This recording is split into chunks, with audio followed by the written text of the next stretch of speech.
the most to prove in the 2025-26 season? Obviously, guys, it's a lot of pressure for some players. It's a lot of expectations to live up to. And then for some players, they just now have a higher demand due to different situations, due to new contracts, due to new teammates, or sometimes players have shown us things and we want players to get back to what they've shown us. And so I want to ask you guys, which players absolutely have something to prove in the 2025 season and why? The one guy that I'm thinking about off the top of my head, and good morning, fellas. Y'all know how y'all know what we do around here. But the one guy that I'm thinking about off the top of my head is Paolo. I think, what are we going in the year on? 4?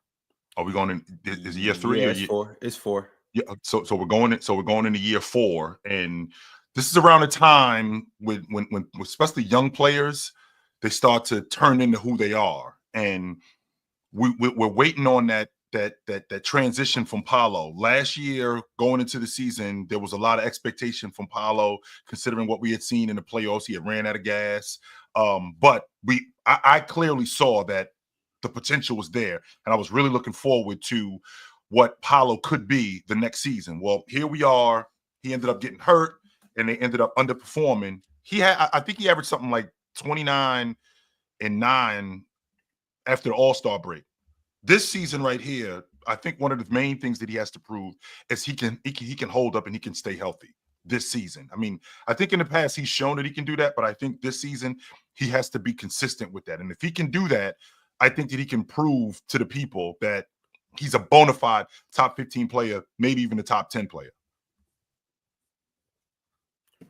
Who you got, Mars?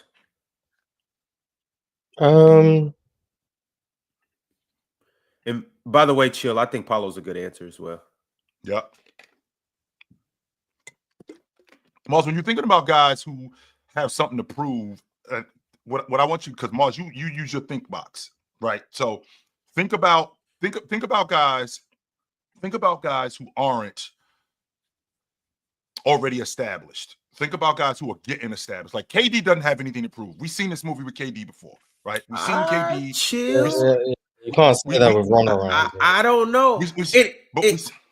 But see, here's the thing, though, Chill. And personally, you guys know how I feel about KD, but KD don't got anything to prove to me or anybody out there. KD's already established. He is a living legend. He's on a lot of people's top 10 lists. I do think he has some improvement that he can do. He has improvements he can make to his resume. I don't think he has anything to prove. Improvements like what, Ron? In terms of improvements to his resume, like what? If KD wins a championship this year, he jumps into a ton of people's top 10s. For some people, he could jump into their top 5 by doing that. If KD just has an elite postseason run like Kawhi in 2019, okay, so that's what I mean by he has improvements that he can make to his resume. Sure. He doesn't necessarily have anything to prove, though. And this is just me personally. I don't think so. But Chill, I'm saying this to say, just because you're an established guy don't mean you don't have anything to prove. I got some established guys that I think have something to prove this year. Well, what's up, guys? The Guru's here, man. The Guru's here. Yeah, hello. Yeah, hello. What up, Guru? What's up, brother? Didn't see the purple and gold. My bad. I'm with the Lakers, man, because I had to chime in because to me, KD has a lot to prove, and he has to prove he can win. He has to prove he can win without Chef Curry. Okay, even though he got those 2 Finals MVPs, he has to prove he is that kind of guy. He is that All-American. He is the greatest shooter in the world. He's one of the guys, 8th fastest guy to get 29,000 points. We know how great his resume is, but can he win without Steph Curry? And then also he's going to a Houston team that was number 2 in the West. So I think there's going to be a lot of pressure on him to win, and he has to get a ring. He wants to be there with LeBron James. We don't talk about him with LeBron James, but he has all the accolades of a LeBron James, but he has 2 championships, but we don't put him in that type of high regard. We don't put him on that status level. We don't put him on the Mount Rushmore. I think he has a whole bunch to prove because he is a tier below. And we kind of forgot about KD. He's one of my favorite players. But I think this is opportunity right now with a young Houston team, with A-Man, with Van Fleet, with all them young boys, with Capella. He has a chance to make a big run, and he has to make a big run. the idea that he has to prove something. I mean, we've seen this movie with KD before in terms of him getting on a really good team and being able to win. I mean, he had some unfortunate luck with the Brooklyn Nets in terms of health, but I just feel like with KD, it's always, since he left Curry, it's always been something. No matter what it is, it's always been something. I mean, the idea of him, being on the same page with LeBron with the accolades. Well, no, he's not. James got triple the league MVPs he has. He's got more all league. He's got more all pros than him. He's got more all league defensive knowledge than him. He's got more points than him. So no, he's not on the same page with him in terms of accolades. However, when KD gets to this Houston squad, I'm expecting KD to be KD. He doesn't have anything to prove to me in terms of his game. I know who KD is. KD is a bucket getter. KD has become over the course of the years been a very good defensive player that I didn't give him credit for. He's been a really good rim protector that I didn't give him credit for. The idea that he has to win without Curry, well, I mean, are we still there yet? Then the reason why I'm asking you that, Ron, is because I know he's getting on a real good crew. But I mean, just so we clear, that was with Curry. That was 8 years ago. Okay, it's not like, he left Curry a year ago, 2 years ago. That was 8 years ago he left Curry, right? Well, I mean, the 8 years prior to that, he ain't do nothing. That's what I'm talking about. You know what? Well, he did something at OKC. He was winning at OKC with them boys. Yes, he did. Hey, Guru, I'm glad you came today. Because it ain't take too much for you to convince me that maybe Kevin Durant does have something to prove, Mars. He has a lot to prove, and you know what? We haven't seen too much as a number one option from Kevin Durant. What are you looking for from him that he hasn't done? Like taking the team to the NBA championship? Because he did that, and I ran into James. That was the problem. Well, you know what? You said he's not on par with LeBron James, but him and LeBron James are the only players to score at least 40 points against all 30 teams. So Kevin Durant is in the same category as LeBron James. He's been an all-star out 15 years. We can Google it. He's been one of the best players in the NBA for so long, but we've taken it for granted because all these other players have come in, and we're back to the narrative of, are we going to judge it on rings? And yes, we are. It's been the same category with rings. Jordan has 6, Kobe has 5, LeBron has 4, but now we want to change the narrative because LeBron James has the most points. So what are we going to base this greatness on? What's going to be the criteria? Is it going to be rings? Is it going to be points? Is it going to be rebounds? I'm just getting tired of it. And what I'm saying is, as far as pure skill, Kevin Durant is the greatest scorer probably to ever play. He has a career average of 29.3 points a game, and we forget that. That's almost 30 points a game. Bill, you know why we forget it? Because Kevin Durant let us forget it. All right? He let us forget it. Yeah, hey, buckets to what avail? Hey, I seen Jordan Poole get buckets. What? James Harden get buckets. To what avail? If you not winning, then don't know. Clearly, we can see don't nobody give a damn about them buckets. If he would have won one with OKC, we'd be talking about him a little different. If he would have won one with Brooklyn, we'd be talking about him a little different. And that's why I'm saying, actually, Bill, you got me there. You pushed me over the edge. If he wins one with the Rockets, we'll be talking about him different. But it's just like, hey, I'm sorry. I know y'all hate when we say this. I know y'all hate when we bring it up. But those rings are discounted. Hey, rings are rings. Winning does only matter. True. Right.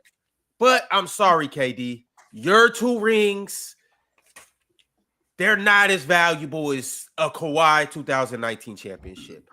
They're just not. I'm sorry. They're not as valuable as Jason Tatum's last year, even though he had a good team. He didn't rewrite and rearrange things to make that happen. And that's just the fact of the matter. SGA. It's not as valuable as SGA. Now, a ring is a ring. Cool. That's true. Hey, but chill. A 2014 Tesla isn't the same as a 2026 Tesla. It's not. First and foremost, I don't discount KD's rings when he got on that Golden State crew, because he was not just riding coattails. He wasn't just there.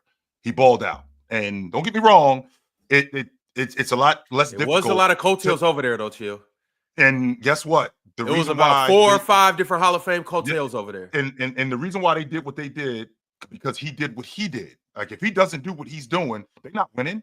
That's not happening. No. If he doesn't do what he did, they are not winning. Absolutely. They're not winning? You saw number I saw 73 wins. That's what I saw.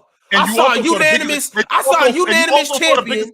Yes, you did. And you also saw the biggest collapse in NBA history in the NBA Finals, too. And what happened the year before that? 100%.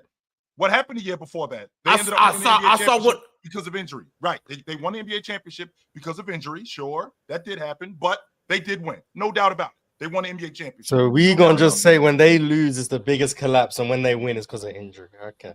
Well, Kevin Love didn't play, Mark. That's a fact. Okay. And Steph got hurt in the playoffs, and Draymond got suspended, and Andrew Bogut broke his leg. But I guess that's not Andrew Bogut. Okay, so that's I guess that's too. not a fact, right? That's 100% fair. Andrew Bogut broke his leg. Andrew Bogut played what? Half the season, half the series, and then ended up breaking his leg, something like that. And Draymond I think he broke his leg and Steph got hurt twice in the first 2 rounds and was very obviously banged up the whole playoffs. Okay, so the Steph Curry thing doesn't really, because they was winning without Steph Curry. So that logic doesn't work with me because they was winning without him. Against the Blazers? Okay, and Houston, he played half the series. Yeah, the 500 Rockets. We're talking about they played the Cavs in the finals. We're talking about they played the Cavs in the finals. You telling me they beat the Rockets? What does that mean to me? They played the Cavs in the finals. They still had to get to the finals. They played the Cavs in the finals. They played the Cavs. Yes, they had to, in the finals. 100%. Them beating the Rockets has nothing to do with the Cavs. The Cavs are better than the Rockets. Okay, correct? But they still had to get to the finals though. To get to and they did. And Steph played 2 games in that series. Yes, and the same thing happened with Houston. He missed half that series, and they still won. Right? Against worse teams, they were able to win. And against worse teams, which says a lot about how good that team was. Which says I don't know. Wasn't good. I don't know if that's kind of Ron's point. The team was really good. Right, but then you add Kevin Durant to that crew. You add Kevin Durant to that crew, and everything that Kevin Durant brings to that crew, that made them the best team over the top, especially against that Cavs team. Hey, chill. The Rockets were good last year. They had Kevin Durant. Are they better?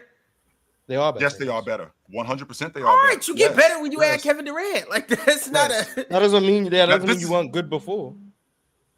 This is an older Kevin Durant, no doubt about that. That's why I'm having a difficult time with the idea of Kevin Durant having as much to prove today than he did then. Like if this was I don't agree. I don't agree with that. But the Warriors 4 or 5 years ago, we could have that conversation. But today, I mean, just so what is he? I think he'll be 37 on opening night.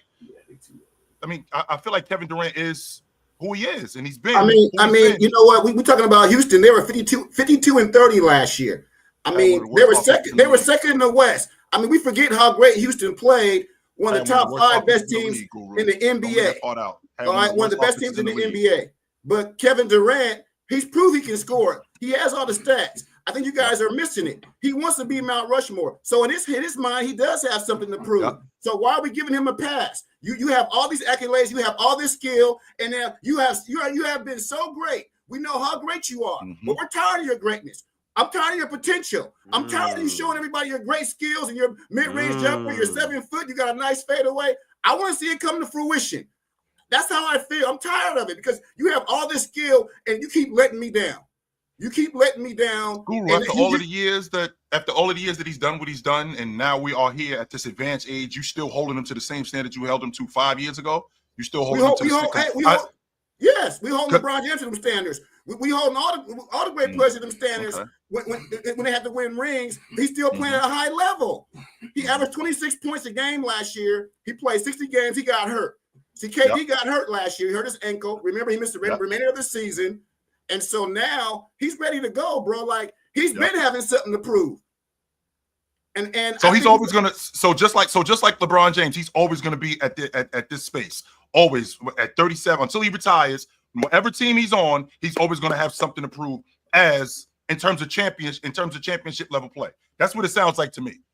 What I'm saying, he just went to Houston. He just made a power move. He didn't go to a regular team to get stats, to get money. He went to Houston, who was second in the West. He's trying to win a championship. That's why he went there.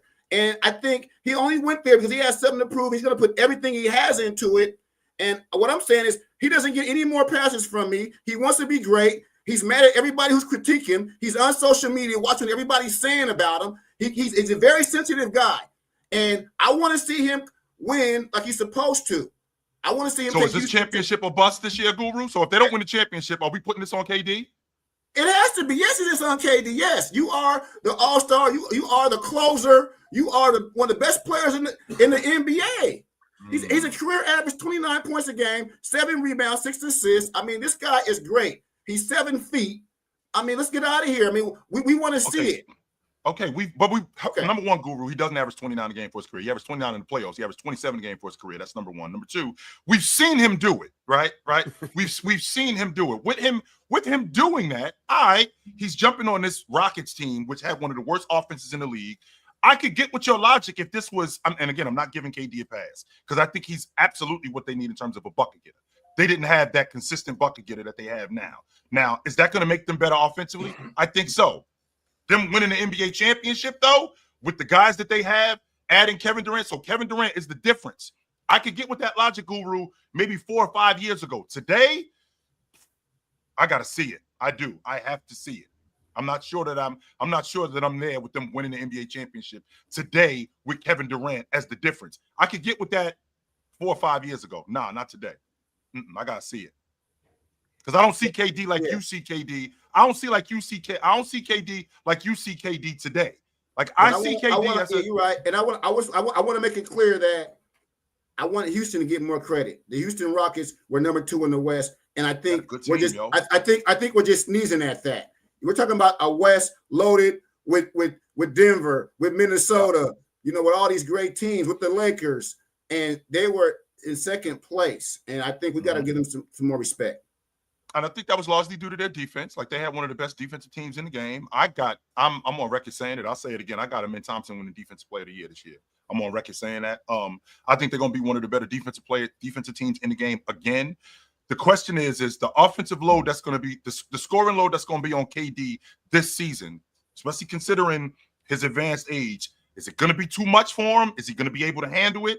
Is it just going to be enough for him? Is what I'm thinking about right now. This is the best scorer ever.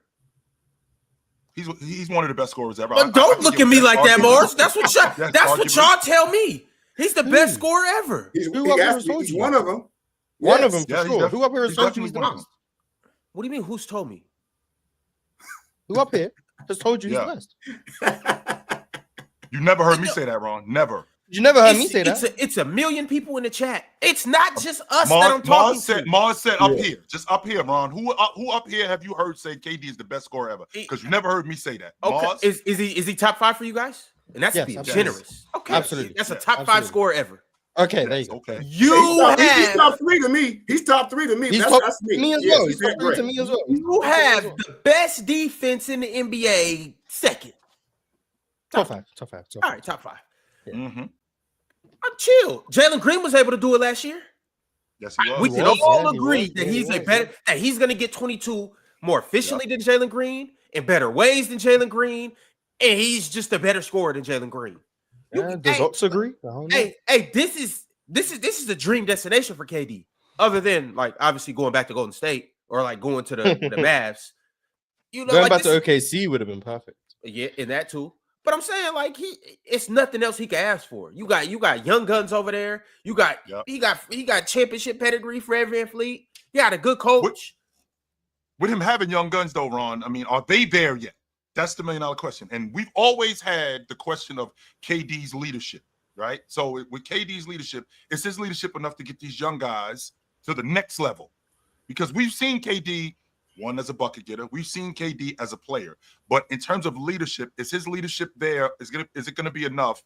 Which I'm kind of proving Guru's point about him having something to prove, to be honest with you, now that I think about it. Because all of this stuff is questions about the Rockets. Can the Rockets get over the top? Well, that's going to be about KD.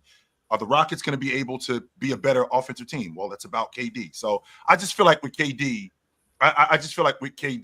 we're in a space now where I've seen all of it. I don't know how much more I can see. I've seen all of it. Well, he has VanVleet. He has some guys around him. He has pieces around him. And like I say, when you want to nitpick about his career average, Kevin Durant, I'm going to say it again. Him and LeBron James are the only players that have 40 points against all 30 teams. Okay, so we keep on acting like you've seen it all from Kevin Durant. We haven't seen it all from Kevin Durant because he has to win without Steph Curry. He has to win another ring to be in the Mount Rushmore. Maybe he can't do it, Goo. Maybe he can. But I'm saying we all 18, Guru. How much more time we need, yo? I know, but we all recognize skill-wise. We just said he's top 3 greatest scorers in the NBA. We've all recognized that. We've all saying how special and how great he is. We all know that he's 7-foot guard. Okay, we know that. But for him, for his legacy, he has to win another ring. He has to get there to the finals. I mean, I know I'm gonna stay on my point. He has to win another ring, but he has to do it, and he has help. He has leadership. Van Fleet is a great player. He's a great point guard. He's underrated, and he doesn't have to carry the load. You said Van Fleet is a great player. He's a solid point guard. So what if they run into OKC in round 2? They supposed to beat Oklahoma City? If Kevin Durant's that big and bad, then yes. Brother. No, I'm saying no. You guys can't hold Kevin Durant to the standard. Let me say something. No, you guys can't hold Kevin Durant to the standard. I was listening to the show. Just because I wasn't here, that means I wasn't listening. I've been listening. You niggas been yapping and hating about Kevin Durant for 15 minutes already. What if we said it's not true? Hey, whoa. What if we said this not true? Wait. So Kevin Durant at age 30, how old is KD? 30. He'll be 37 next season. He's 30, might be 37 years old. He's also already suffered a torn Achilles later on in his career. We're on the back half of the torn Achilles, okay? And he's still, him being elite is enough. What are you talking about? He doesn't have to be, wait. He doesn't have to be, right.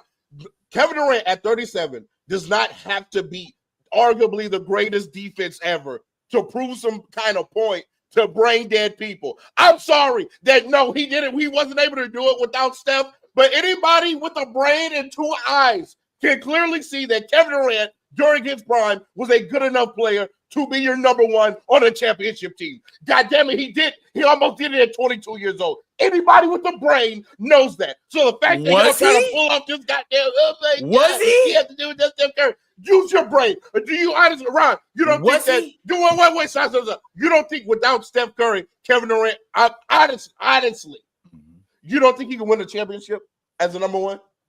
So you're saying like he hasn't done it? He has to do it. He has not done it. Kevin Durant has not won without Steph Curry. Getting injured. He has not won without Steph Curry. It's not on your way. He has to win without Steph Curry. So he did do it as a number 1. That's number 1. And back to your point, he did do it as number 1 twice. And back to your point about Van Fleet, watch him out because Van Fleet is the NBA champion. Okay, Van Fleet won the NBA championship. Okay. And also Van Fleet was the NBA All-Star. He was the NBA All-Star too. So watch him out. KD won 2, and we talking about he got something to prove, but Van Vliet is just meaningful. Van Fleet is solidified, but KD got something to prove. No, because real talk, stop being disgusting. We put context behind it. In terms of being an all-time baller, and I want to make this clear. In terms of being an all-time baller, Kevin Durant doesn't have anything to prove. We know who KD is. I just said he's a top 3 scorer of all time. Okay, do you know how ridiculous that is? What? Do you know how ridiculous that is? No, he has something to prove relative to the greats of his generation and relative to the greats of all time. It's just legacy talk. Mount Rushmore. Kevin Durant is anywhere, you can say anywhere just to be comfortable, top 25. Kevin Durant can jump into top 10 easily if he wins this ring. That's what we're talking about. We're already in some people's top 10. I don't understand. What are you saying? Real talk. Mars, we're talking about Stop. Mars. When we did the top 10 all-time list on the Hoop Talk podcast, make sure you tap in. They're on the hiatus right now, but they will be back. Go like, share, comment, subscribe, all that. Right? So when we did that over there, you had KD top 10 already, right? Did, yes. So did I as well, right? You did, yes. Okay. Who did somebody else also? John D also had KD top 10. KB had Kevin Durant top 10. And shout out to Dream Hoops, he also had KD top 10. So all y'all had him top Mars. 10. Mars. 5 of us, yeah. There was 19 people. So 5 out of 19. Okay. On the show, I mean. Mars. If KD wins a ring this year, is he moving up your list? Well, Tim Duncan's at 8, so no.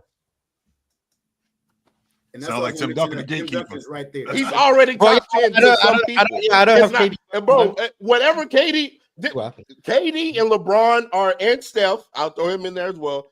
These type players already have made their cake. It's decorated to a T. They've crossed all the. They've crossed. They've crossed KD's all cake the isn't T's. all the way decorated. They've It's crossed all not. the I'm T's. sorry. It's They've not. crossed all the 15 years, T's. Ron? They dotted out of the I. Not all All the way they're doing decorated. now is just adding icing. That's it. 15 years, They're Ron? just adding icing at this point. Anything else is whatever.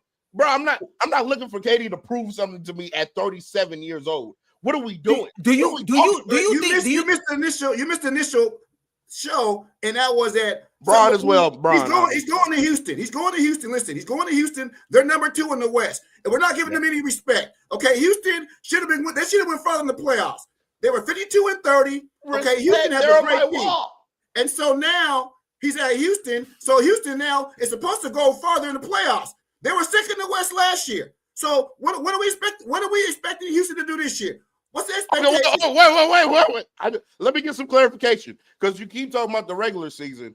However, they did get beat in the first round.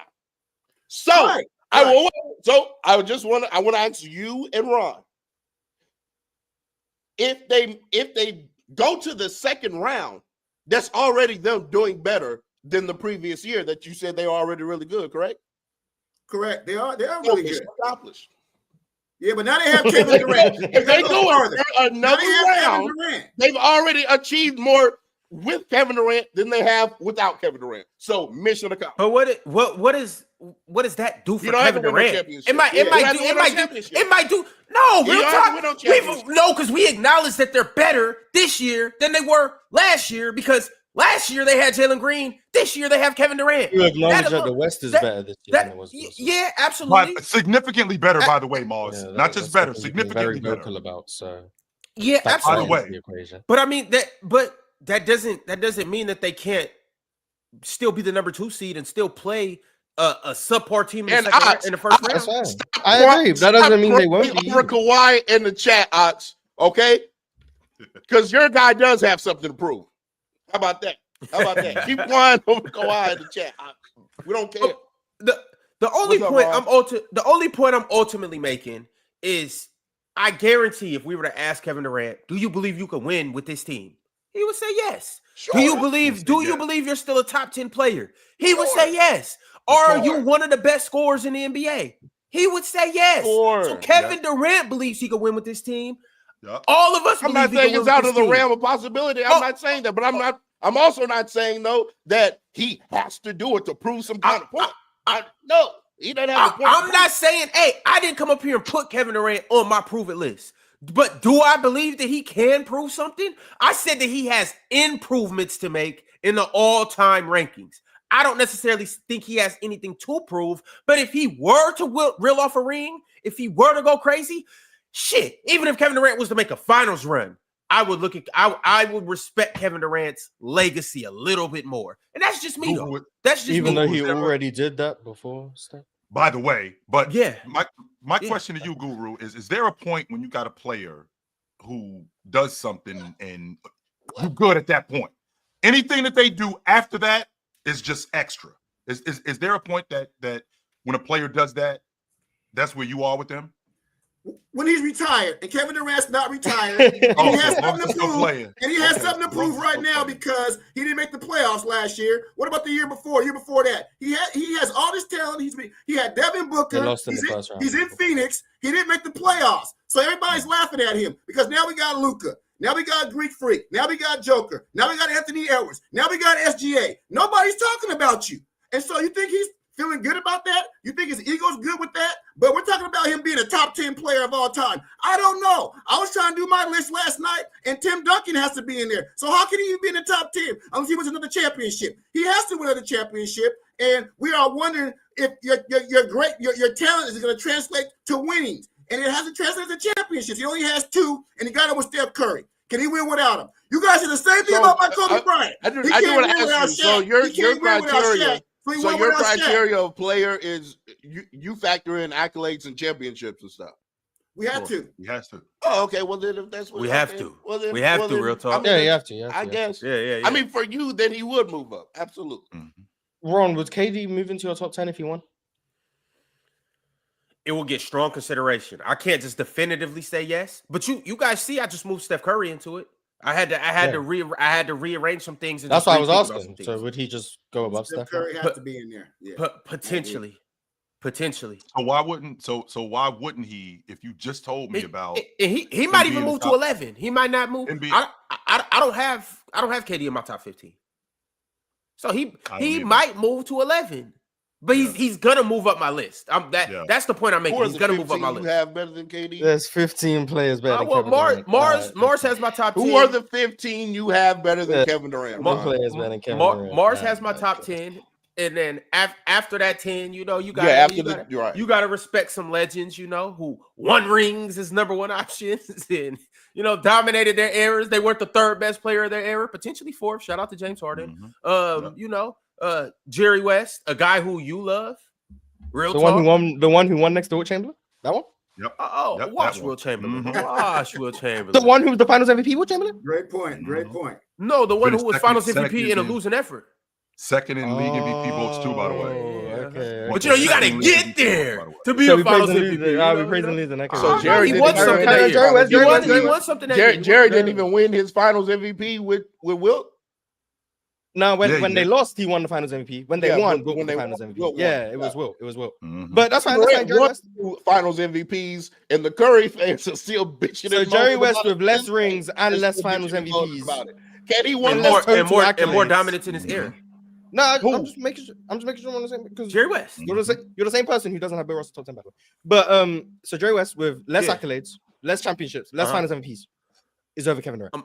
I'm glad you said more accolades and all of that good stuff. So throw Bill and Wilt in there. There you go. Okay. Bill and Wilt, so that's 13. That's 13. Jerry, are we gonna get this Jerry West conversation right now? Who can wait? Because I have a special player in my top 10. Whenever you guys want to know that, and I feel. And I was telling Ron last night, I feel like we've disrespected this man. I feel like we haven't revered him. I feel that we forgot that he's one of the best in the history of the game. He's transcended the game. He's a godfather of dunk. He's the greatest in-game dunker of all time. Okay, he's the most graceful player of all time. Okay, we know him from jumping from the foul line in 1976. We know him from his rock the cradle dunk. We know him for jumping around the rim on Kareem Abdul-Jabbar. Okay, you guys forget he was ABA and NBA MVP. You guys forget he won a championship in 1983. Okay, you guys are forgetting about this man, and it's disrespectful. And his name is Dr. J, and he's in my top 10. And I thought about it all night. And I'm sick of it that we're not giving this man his respect. And we want to say he can't shoot, he can't do this. He beat Larry Bird. He beat everybody in the 80s. I mean, the man was just one of the best players in the history of the game, and he's the reason why all these guys are billionaires right now with these big shoe deals, and he's the godfather to dunk. He's the best in-game dunker ever. I don't want to hear about Vince Carter and Dominique Wilkins and Michael Jordan and all that crap. And it's disrespectful that none of you guys probably even have Dr. J in your top 10. Well, I do. Dr. J is in my top 10 for sure. And we're forgetting about this man. 3-time ABA scoring champion, 11-time NBA All-Star, 2-time NBA All-Star game MVP, NBA champion, NBA MVP in 1981. I mean, this guy, man, gets forgotten about. He gets forgotten about. And that's what I want to say. Dr. J. I agree. And that's another player I got over. Oh, Kevin 14? Durant. Okay, now you go Dr. J. Okay. Yeah. 14. At first you didn't, but yeah, but at first I didn't. I didn't even get it. No, that's fine. No. I didn't get a chance to get to it. We're thinking about Dr. Y'all wanted to ice grill me about. Y'all wanted to ice grill me about. We all know up here that we all know Ron was thinking about Dr. J as one of the four. I was about to say it. Y'all didn't give me a chance. Ron was gonna say Dr. J, so that's 14. But thank you. I appreciate that, Guru. Appreciate that. Who else? Oh, you talking to me? Yes. No, he's talking to me, Ron. Yes, he's talking to you. As you were saying, Jerry West. So we got Jerry West, Wilt Chamberlain, Bill Russell, and Dr. J. Dr. J. All right. Then we got to get to the other guy. Ron, you don't sound as confident about this at all. I mean, Moses Malone. You just don't sound confident about this. Moses Malone. I'm good with it, but you just don't. You good with it. So do you have KD at 16? Oh my goodness! Okay, so keep going. Just keep telling me players who are over KD. Wait, didn't Moses Malone and Dr. J win a championship? Yeah, they teamed up, and that's together? how Dr. J won his only That's NBA how he won championship. his And that's ring? how Moses Malone won his only NBA Oh. championship. Yep. But it's cool when they do it. It's cool when they do it. It's cool. It's cool when they do it. They ain't got nothing to prove. It's cool when they do it. Ain't got a It's damn dumb when thing I to do prove. it. Yeah, ain't You got a know- damn. you know the Moses lyrics, Malone whatever, joined the bro. team that was in the Keep- finals keep- the year keep going, before. Ron, keep He ain't got going, a damn Ron, thing keep to going, prove. Ron. man. Keep going, He Ron. was the Go league on, MVP Ron. too. Don't leave that part out. Thank you, Chill. And he was the league He was the MVP. league- What the he was year the before league that MVP. too? So The league MVP the year before that the too? league MVP joined the league MVP the year before he was the MVP. On the team that was just in the finals. Yeah. His ring is all valid. His No, only ring, by the way. wait, wait. And I'm glad you brought that up, Mars. And I'm glad you brought that up, real talk, because like you just said, Mars, the league MVP joined the league MVP the year before that, then won the league MVP the next year, and they won the NBA championship, and he won the NBA finals off the strength of that. So let's not act like he jumped on the what are we talking about? It's not like he was That's what KD did. What not like he was the reason why they dominated. KD joined the team of the unanimous MVP and then went and won back-to-back finals MVPs. And we're here telling me that his rings don't count. Meanwhile, Moses Malone, it's all fine and dandy. Oh no, Moses Malone's getting taxed too. He should be top 10, but since he did that, I have to move him back to 15. You know, I gotta slide him down the list. Unfortunately, Okay, who else is over KD? So that's 15. Yeah, Who else is so over KD? Moses Malone's getting a nasty tax too. But continuing along this line, can I interest you guys in a certain guy that played in the 2000s named the Big Ticket? Kevin Garnett, the one who joined the super team to win his only championship. I wasn't even the finals MVP. Well, he was traded. He was traded, but hold on, hold on. Kevin Garnett, who had a no trade clause. Hold on. So he actively accepted going to Boston? Hold on, no, Mars. That Kevin Garnett? Hold the one on, who controlled his destiny and accepted going to the super team? Mars, we can all admit that it is two completely different circumstances in the first 8-9 years of their career. Oh, I agree. That's number one. We can also understand that Kevin Garnett's only championship came on a super team. Yeah. And he wasn't the finals MVP, correct? Yeah. So Kevin Durant's only championships came on a super team. Yeah. But he was the finals MVP. Yes. Both times. Correct. Right? Yes. And Kevin Garnett at his peak in your was better than Kevin Durant at his peak. Better player. Now we're doing better player. Well, I mean, once we factor in all of that, and on top of that, I could argue that KG's resume is better than Kevin Durant's too. Please argue it. Go. What you mean? Please argue it. No, go. KG, what's he? 12-time all defense? 9-time all defense? Yeah. 1-time DPOY? 1-time MVP? Yeah. 2-time leader in Minnesota franchise history in every single category? You guys don't respect rebounding, but 4-time rebounding champ. He's 4-time rebounding champ. 4-time rebounding champ in the 2000s. You guys don't respect rebounding, and I'm not going to let that affect the fact that rebounding is ultra important. Really important, especially for a big man. And KG was KG like that. I'm just trying to find the logical consistency of when we're choosing to value these things. That's correct. He's 15-time All-Star and NBA Defensive Player of the Year. Kevin Garnett was a great player. He did join that super team, but Kevin Garnett taught us that anything is possible, and the boy's the best defensive player ever as far as as power forward. I'm sorry. He's better than Tim Duncan defensively. I'm sorry. 4-time rebounding champ, 12-time all defense. Kevin Garnett is that guy on defense. He runs the court great. He came straight out of high school to the NBA.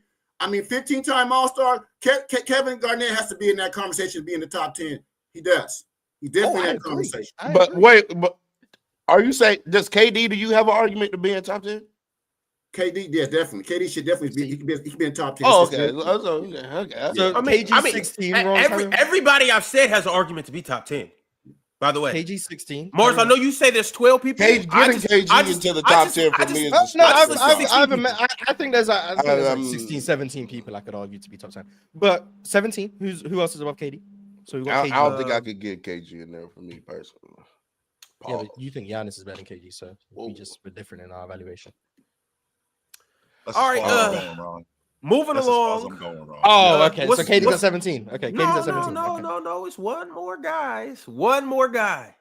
And I've said this before, Mars. You've been here a long time ago. but I still feel the same way. Okay. Hey, 2006 was a hell of a year, chill.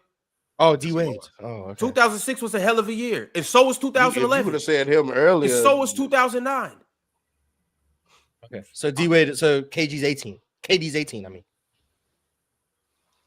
I would have KD higher on the greatest list, but I do think player for player at their best, Huh? that is definitely a conversation. so you have KD. Everybody know I would have D Wade top 10 if he had more prime years. That's how good I thought D Wade was. Wade wasn't better than KD. No, he wasn't. So KD's at Okay. 18. I'm sorry. 0809 to say something different. Okay, but chill. You said KD's not top 15 for you either. We know you're 11 and 12 is Kobe and Steph. We know that. So who's 13, 14, and 15? 11 and 12 is Kobe, Steph, Jerry West, Oscar Robertson, Moses Malone. Oh, I forgot about Oscar Robertson. Oscar Robertson. Yes, sir.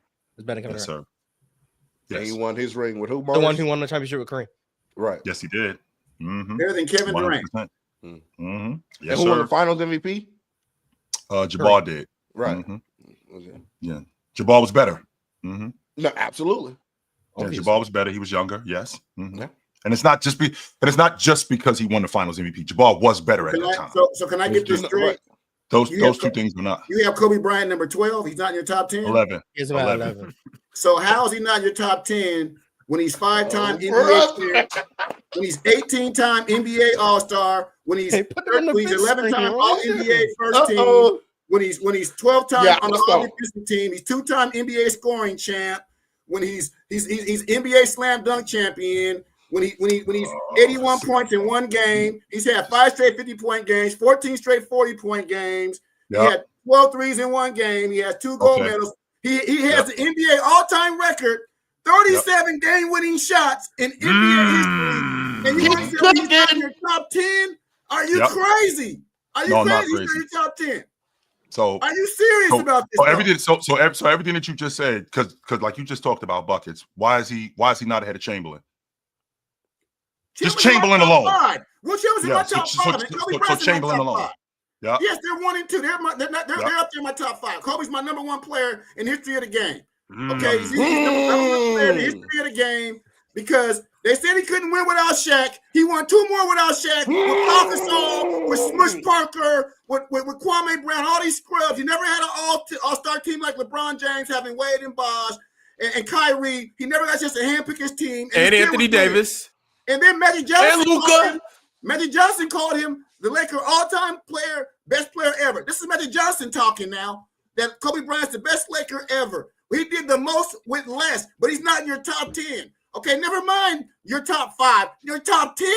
I can't buy it, bro. I'm disappointed. Sorry. I'm very disappointed. Sorry. He's You're gonna have to disappointed be in you, disappointed. Jill. He'll have to be disappointed because I can tell you right now, since you brought up winning, how come you like who's in your top 5? If you're telling me, My top 5? Let's just get the top Yes, sir. 10. And what? Yeah, no. Say Okay, right- my say fault. right My hand fault. five. My fault. Say You right got it. hand My top fault. 5. You got it. Stay right hand top 5, Guru. Who's in your top 5? Kobe Bryant is my number 1. Michael Jordan's my number 2. Kareem Abdul-Jabbar is my number 3. Wilt Chamberlain is my number 4. Look, And Magic Johnson is my number 5. you don't have So number 1, you can't sit there and talk to me about championships when Bill Russell won 11 and 12 years. Not only did he win 11 and 12 years, he won 11 and 12 years as the best defensive player on that team when they were winning NBA championships off the strength of defense. They were one of the worst teams in the league offensively. So he was winning them off the strength of defense. So you can't tell me about being a bucket getter, but then turn around and discount a guy being the best defensive player of that era. And that 1964 Boston Celtic team, arguably the best defensive team in NBA history. They win the NBA championship with Russell. Then you end up telling me about points. Just so you know, Bill Russell, 30 and 40 in the NBA Finals in Game 7. You know who else has done that since he did it or before he did it? Nobody. 0. These how many people have done that. By the way, 4 years like straight. 3 to me. He averaged 4 years straight. He averaged 20 and 20 in the playoffs. You know who did that before he did it? And since he did it, Chamberlain. That's it. Nobody else has done that before him. So now let's talk about these top 10. Let's talk about my top 10 guys. Number 1, there is some favoritism. I'm going to say that because I'm a big man guy. I've always loved the big man. The big man is the best. The big man is the best player, which would explain why I got six of my top 10 guys are big guys, because the big man is the best player to play. The offense was ran through the big man. The big man. Yeah, but your 1 and 2 aren't. Okay, but Jabbar could be. I've always wanted to like ask you about that. Like you start off with the I love big men spiel. Yeah. That low key is like your slick explanation of that's why Kobe's not in my top 10, which cool. But then I always think like, but your top 2 aren't big men. Your top 2 are 2 weak. Okay. So, and with that, Larry Bird ain't a big man. I'm not understanding. Magic ain't a big man. So with that being said, no, as Real Talk said, so with that being said, Real Talk, so to your point, so before Jordan showed up and before James showed up, I thought Jabbar was the GOAT. I was convinced of that. I thought Jabbar was the GOAT until Jordan showed up, until James showed up. That's who was the GOAT to me. And if you say that Jabbar is the GOAT, I ain't got no problem with that. I have zero problem with that, which would also explain why 3 of my top 5 guys are big guys: Jabbar, Chamberlain, and Russell. First of all, Bill Russell, and then 6 and 7. Bill Russell's not on Wilt Chamberlain's level. He's not. Because, you know what? Because you worried about something. Because you had the most championships, always don't make you the best. We get it, because we all know that Bill Russell. Hold on, Bill Russell's on a better team than Wilt Chamberlain. Bill Russell's on an all-star team with Havlicek, with the greatest point guard of all time. He had all these great guys around him in that era. Go coach. But Bill Russell's not better than Wilt Chamberlain on the basketball court. I don't think Wilt Chamberlain scored 100 points in one game. Wilt Chamberlain averaged 50 points in one season. His career numbers are better than Bill Russell in rebounds and in points. So I don't want to hear about he was the best defensive player when fucking Wilt Chamberlain was getting quadruple doubles and assists, leading the NBA in assists and blocks and everything else, the stats that was even taken at that time. Bill Russell's not even on the level of Wilt Chamberlain. Not even close. And Bill Russell's not even top 5. Will you please stop it? He could not hit the side of a barn. He couldn't shoot. Okay, he was a big guy in that You era. cooking?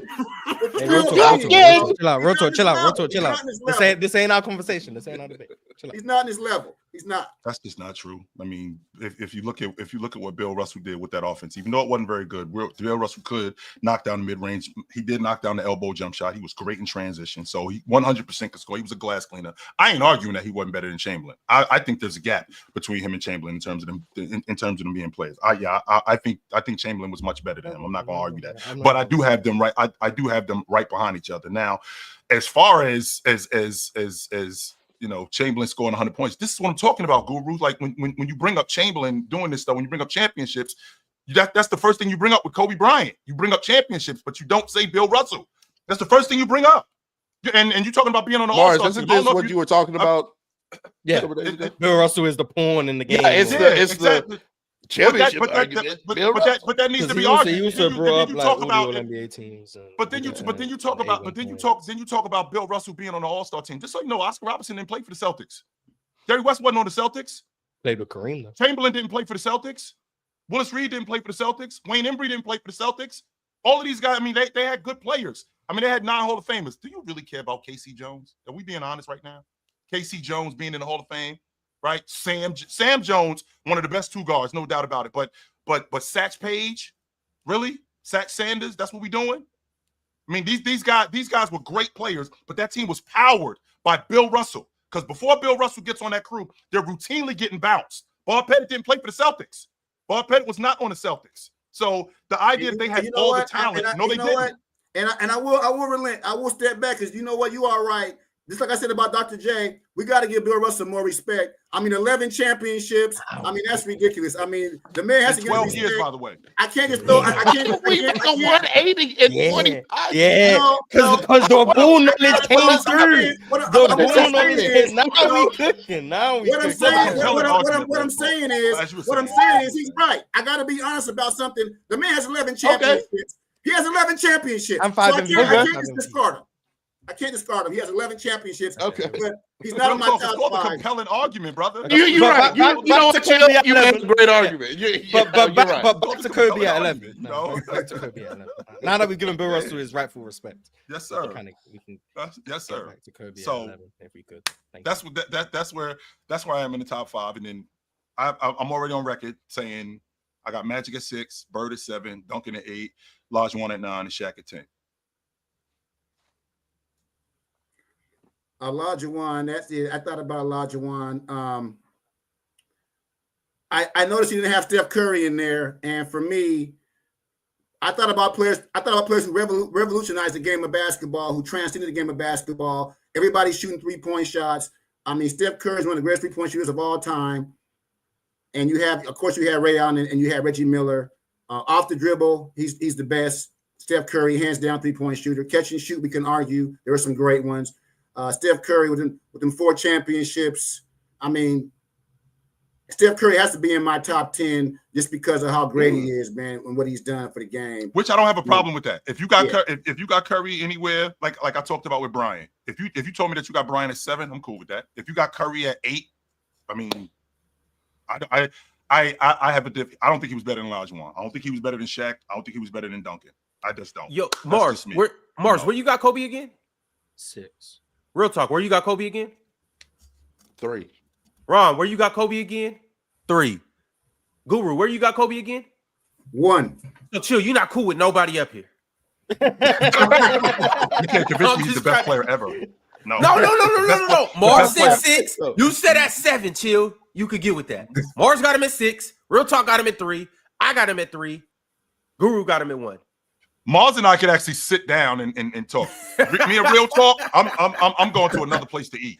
And Guru, I'm driving to another city to eat because you can't convince me he's the best player in NBA history. No, you can't convince me. Yeah, man. the average Absolutely placement not. of Kobe on this panel is 4.8. If you add up all where we have Kobe. So about 5, basically. Yeah, so he's top. On average, he's top 5 on the panel. So shout out to Kobe. So actually, we're because you say 7 to 11, and you're on the 11 side. So we're actually closer to on average than you are, thus proving your hatred. Let's progress. Yes. Let's progress. Yes, sir. Let us That's progress. my hatred. I hate Kobe Bryant. I can't stand him. He sucks. No, But hold on, no, chill. Because I want to hear how far you got. How many players you got above Kevin Durant too? Yeah, we got to 15. And then Guru will get back to the latter part of your top 10. And then also too, chat. After we go through these, we will get to the NBA players that have the most approved in 2026. The first hour turned into a whole Kevin Durant hour, which is cool. It's Kevin Durant. But we'll get back to that. Actually, chill. Hold on just a second because we are in crunch time chats. So let's say what the people got to say about you guys as Kevin Durant slander or praise or however they want to categorize it. Olay said, with CP3's jersey retirement, F. Angel Reese? What'd she do? F. Angel Reese, she can stay over there. What? Yeah. Number 2, how good was that 2021 Sky team for y'all? I think Vandersloot should have won Finals MVP. Random hate. You see what I'm talking about? Just random hate. Yeah, what did Angel Reese do? He has to be a Sky fan because she probably did she have a bad game last night? She didn't play well against. She didn't shoot the ball well, but she defended well and rebounded well. So we just randomly swinging on people. I don't know. Jersey retirement just random. Like I don't know. I'm confused. Yeah. Is this Candace? Oh, this is Candace Parker jersey retirement. Yeah. Okay. Yeah. Yo, you can't say CP3 and expect us to think it's Candace Parker. Like Chris Paul, but yeah. All right, that makes sense. With Candace Parker's jersey retirement, I thought that was obvious. But even then, though. Well, you know what? I mean, hold on, because you know what? I was confused. Hold on, because you're talking about Angel Reese. Okay. Oh, she didn't wear the Candace Parker. That's what that was. Okay. So I remember there was a video. I didn't know that. Okay, I'm just not putting it together. Okay. There's a video on Twitter that's going around like the Sky were warming up in the Candace Parker, like some warm-ups order, like a warm-up t-shirt over their warm-ups. And Angel Reese wasn't wearing the shirt. I want to say something. I hear you, but Angel Reese, she does with the WNBA and rebounding. Okay, she does, and she just had 17 rebounds. Matters, Joe. She just had 17 rebounds against Asia Wilson, who is the best in WNBA right now. She had a 30-20 game last week. She's cooking right now. I mean, she's hot. I mean, she's playing really great basketball. No, Angel Reese came back from injury, so Angel Reese is balling. She's balling. Again, rebounds, so put her over Kevin Durant. That's what I heard. Rebounds do matter. Yeah. Hey, she get them 4 rebounding she got one already, right? Hey, she grabbed a DPOI. Hey, She might be knocking on that top 10. I think she still this year has the most double-digit rebound games, and she missed like 10 games. Shout out Angel Reese. Also, salute to Courtney Vandersloot. I've told you guys plenty times before. I went to high school with her before. Played against her too, one open gym. I won't talk about that because we don't have time to talk about that. She cooked you? Shout out to Courtney Vandersloot. I didn't know you grew up with her, Ron. That's dope. All right. I didn't know you grew up with her, Ron. She cooked you? Real talk. We got super chats. I'm somebody super chat. Did she? That's a simple yes or no. Yeah. Real talk. I'm gonna take that as a yes, because if she didn't, you would have said no. Right. Exactly. Y'all don't even know if I was on her team. You would have said that, Ron. You would have said she was on my team. She didn't cook me. You would have said that. So I'm guessing there's no shame in getting cooked, Ron. There's no shame. She just like that. Shout out Courtney Vandersloot. Adam West said, y'all love talking about KD, but what about the quitter Kawhi Leonard? Let's see if he cannot quit in the playoffs this year. Yeah, how many rebounds did Kawhi get in that game 7? He must have quit. I can't believe these words are about to leave my mouth, but I agree with Adam West. Kawhi Leonard. You've been hating on Kawhi recently. Yeah, you have. The last few months, you've been hating on Kawhi. I want Kawhi to be held up to the standard of player that they keep saying he's better than or just as good as. That's it. I agree. I'm sick of hearing Kawhi Leonard. Bron, hearing about Kawhi Leonard. But you disagree with the standard that those guys get held to. What you was just here pushing. You was just here disagreeing, and in my opinion, rightfully so, on the standard that KD is being held to. And I agree with you. I'm on the same page with you on that.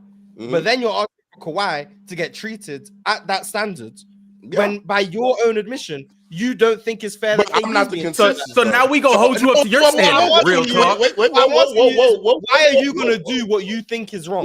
Whoa. We're calling out a hypocrisy. That's the point. We're calling out What's the hypocrisy? Wait. What's the hypocrisy? Let me say this, because my opinion isn't the consensus. A lot of people there are more gurus and chills, but I mean, there aren't more people that have Kobe at 11.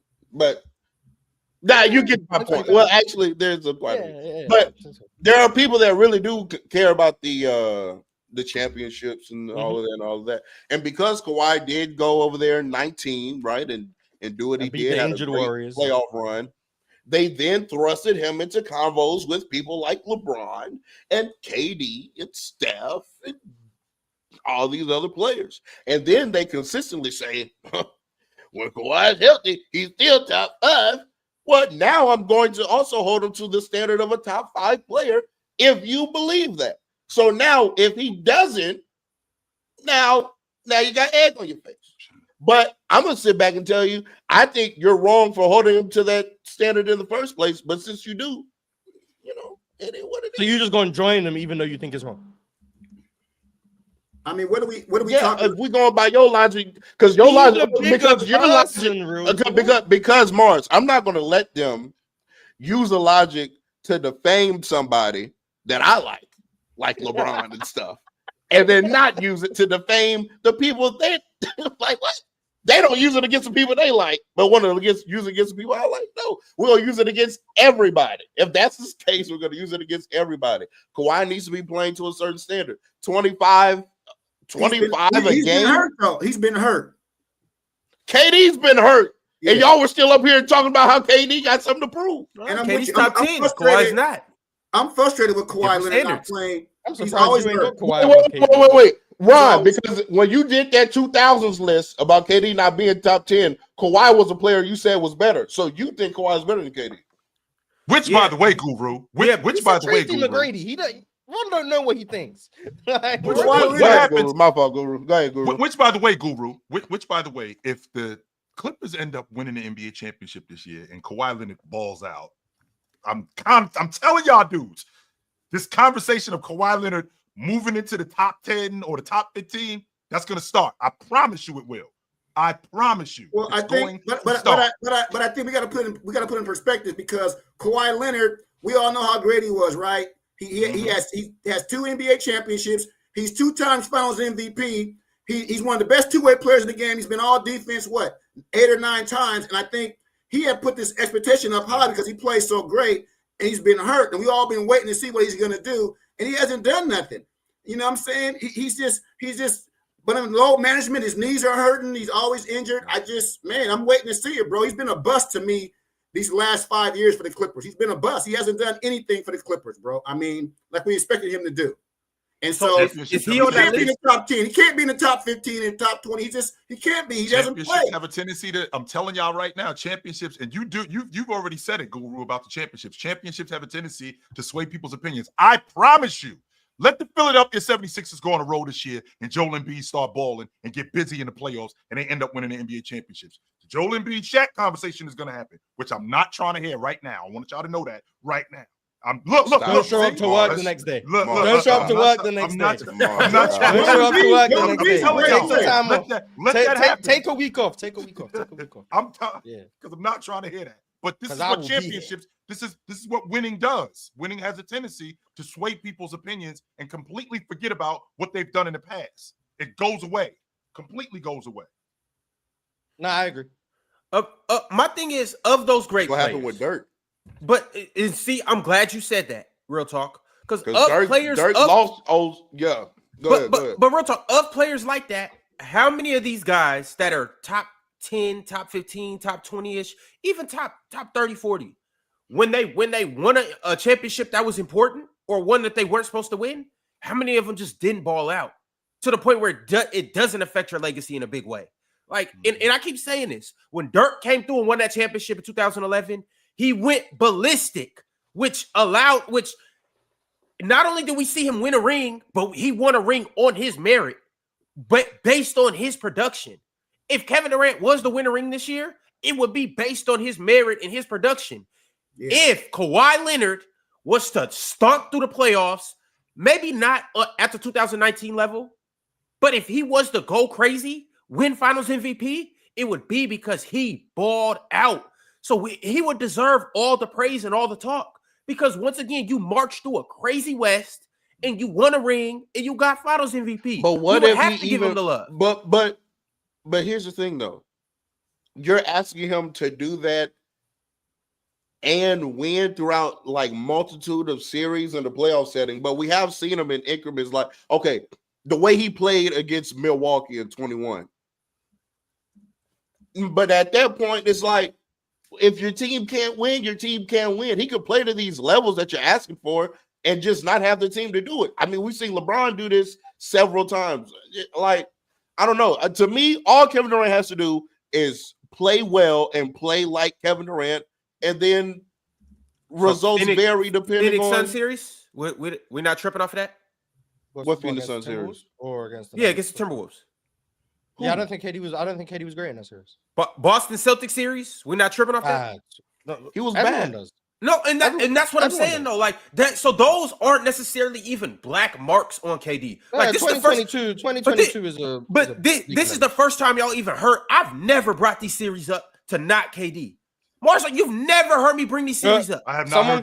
Someone go back 3 years ago to the panel or the Players' Choice episodes after the 2022 Boston Celtics. At Mars, current times. Listen to Ron talk. Okay, but Mars, current as a current event, yeah, I was, and even with the Timberwolves as a current event, yeah, because we talked about it. Now hindsight, I've never went. We just talked about where KD ranks. I could have said he doesn't rank higher than these guys just because he got swept out of the first round. I don't use that to not. Just he hasn't won without Steph. Yeah. I haven't used that to brush statement that encompasses all of that. It's the same thing.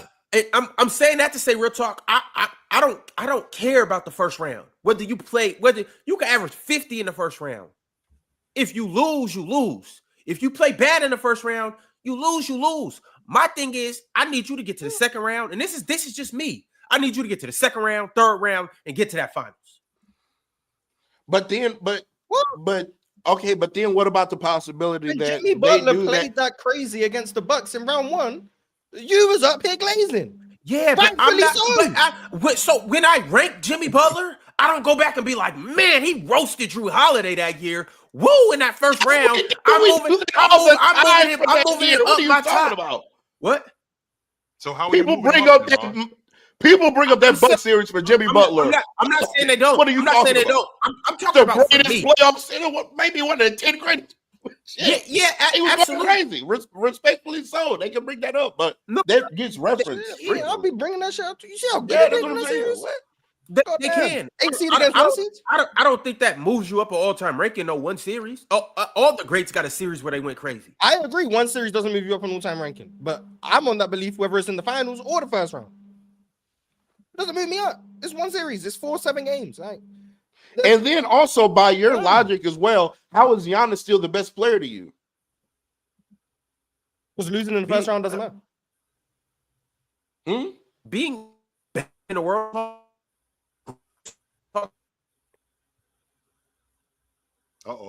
Did we lose him? We'll see if we can get Ron back. That's great timing. Yeah. That's literally getting cooked.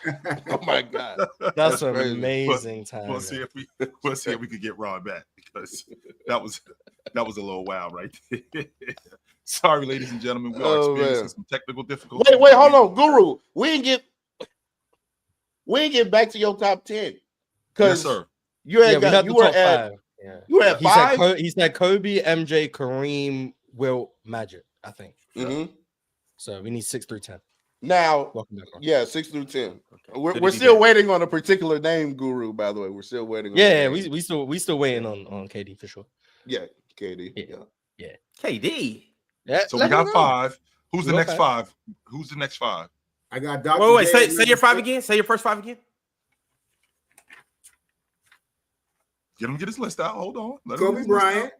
Bryant at 1. Michael Jordan, Jordan at 2. Kareem Abdul-Jabbar, Jabbar. Wilt Chamberlain, Chamberlain. and Magic Johnson, the greatest point guard in NBA history. Magic Johnson at 5. Okay. Dr. J. Doc at 6. That's 6. Okay.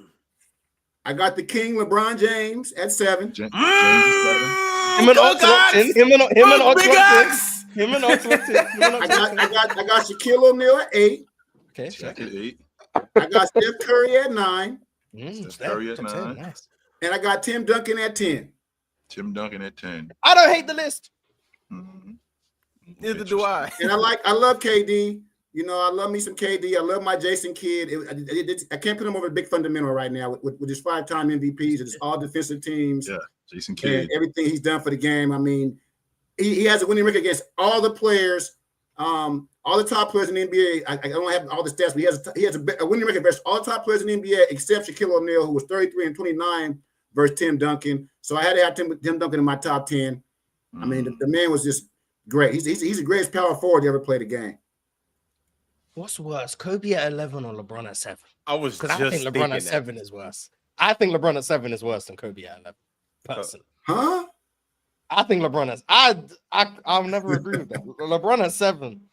I may ignore the Dr. J's above LeBron. Shout out to Dr. J. But LeBron at 7, man, I'm just that doesn't compete. All of the stuff that you ran down when you talked about like accolades and all of that stuff, and you talked about championships. I mean, all of that 4 stuff. championships, 4 finals MVPs, the most points ever. He averages 27 points per game for his career. He scored 40 against every NBA team. That's something you said earlier. He has the most All-NBA selections of all time, the most All-Star selections of all time, 6 times on defense, so he was a two-way player. Like, 7th is crazy.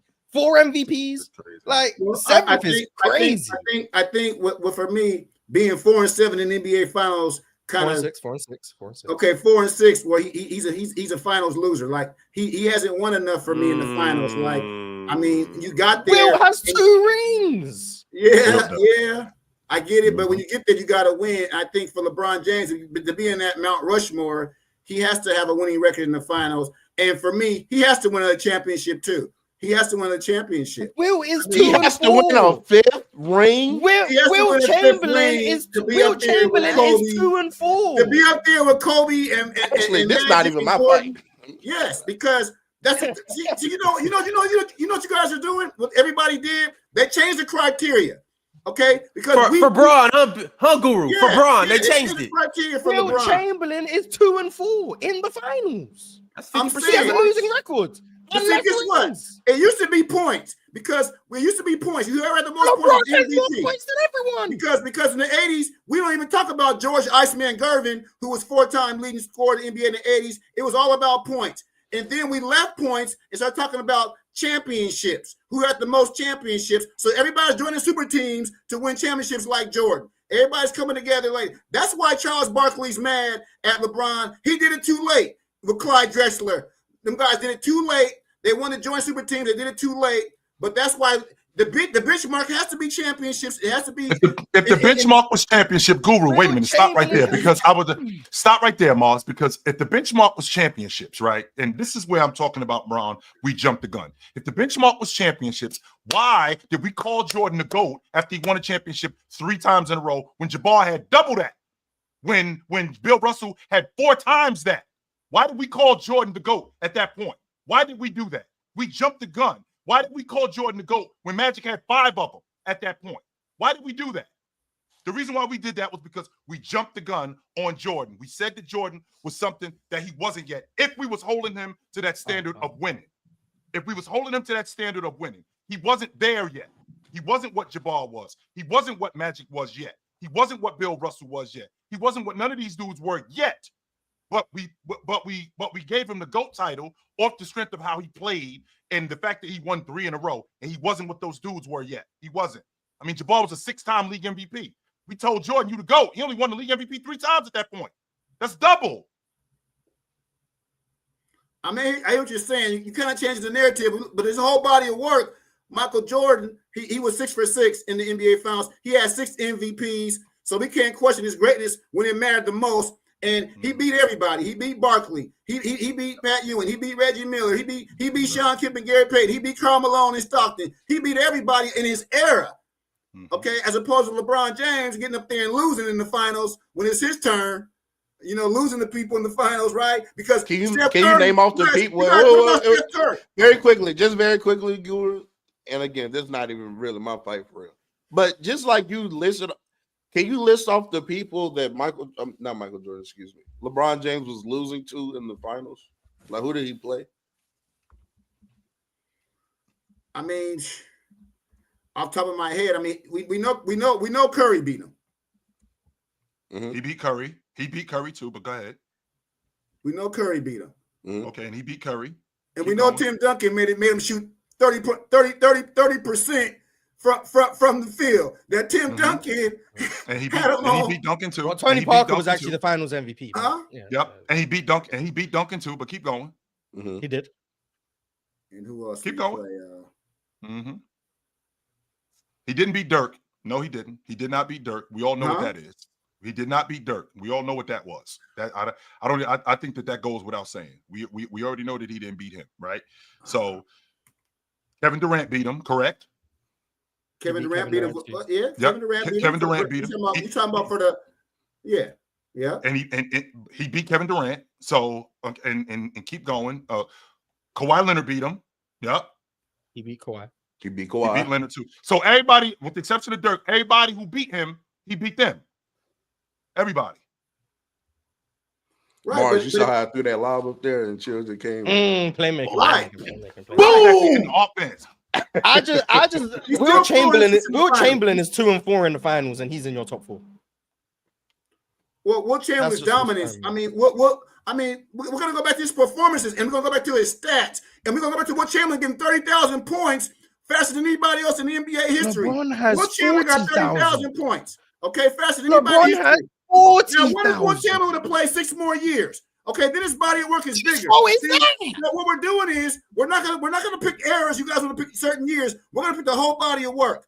And Wilt Chamberlain, he didn't play 20 years, or he is 45. But that's the whole body of work. That's the whole body of work. Okay, and so you talk about Wilt Chamberlain. You keep asking like his dominance. 100 points in one game. He averaged 50 in a season. What are we talking about here? I mean, we're talking about performances too, right? Not just rings. LeBron James has more than twice as many points in the playoffs as Wilt Chamberlain does. I mean, he's LeBron has scored 8,289 points in the playoffs. Wilt Chamberlain has scored 3,607. Wilt Chamberlain's final scoring average is 22 points per game. Wilt Chamberlain's career average is 30 points a game. His final scoring average is 22, and he has a losing record in the finals. Hey, you know what? That is a great point. Hey, the guru ain't gonna argue that point. That's a great point you just made. You know, but you got to remember at that time, Wilt Chamberlain too was the most dominant in the game of his era. Okay, so now we're going to a different era, and I see what you're saying. But Wilt Chamberlain, man, I mean, the man averaged 25 rebounds in one game. The man led the league in assists one year. Like his versatility, and his defense. LeBron was the best in his era, though. Oh, sorry, Wilt Chamberlain averages 24 and a half points. He was the best in his era, but see, that's arguable, right? Because you got Steph Curry, who also has 4 championships, right? So is Bill Russell not arguable? Think Steph? Right? I'm just saying we have Steph Curry. Then Is Bill Russell not arguable? Is Bill Russell also not arguable then by the same argument? Bill Russell, yes, he's definitely in that argument. Yes, I admit that. So it's still the same. I admit that. Bill Russell is in that argument. Bill Russell's in my top 15. He's not in my top 10. It's the same argument. But I hear what you're saying. It is the same argument. Okay, see what you guys are doing is it can go both ways. We get it. We get it. But at the end of the day, when you say the best player of a certain era, we're back to the criteria because you don't want me focusing on championships. You want me to focus on points. Okay, but then you want to focus on points. You want to focus on longevity. Who played the longest? Because Wilt Chamberlain's average is higher than LeBron James, right? LeBron James played longer, so he has more points. Yeah. And so we're back to Kareem Abdul-Jabbar, who has 6 MVPs. And all the MVPs that Kareem Abdul-Jabbar has, we can argue Kareem Abdul-Jabbar is number 1 player. So we get that point of it all. But LeBron averages 27 points per game for his career. I don't know where that ranks, especially when you factor in like Luka Doncic and Embiid in them. But like amongst guys with actual longevity, Hall of Famers and like Kevin Durant and them, LeBron has like a top 10 scoring average ever. That's low end. I don't know where. I'm pretty sure it's top I want to say it's top 5, but I don't actually know where it ranks, and I don't want to lie to people. Yeah. So he has a very high scoring average. He also then has the longevity. 40,000 points. I think he's at 42,000 now. 8,000 points in the playoffs. The person in second place in playoff points, you know how far behind him they are? Like, it's ridiculous. The person in second for total playoff points, LeBron James in first. The person behind him is 2,302 points behind. You know how many points that is? That's more points than Giannis has in the playoffs. If you add Michael Jordan's points and Giannis's points in the playoffs, they have less points than LeBron James does in the playoffs.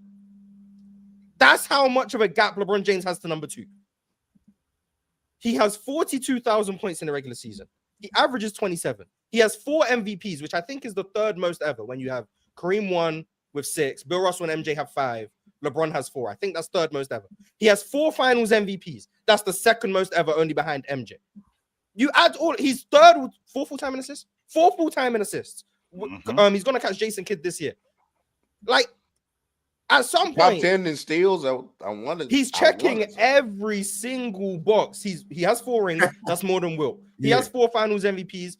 Even if we give Wilt the benefit of the doubt and say his 67 championship, he would have been the finals MVP if the award existed.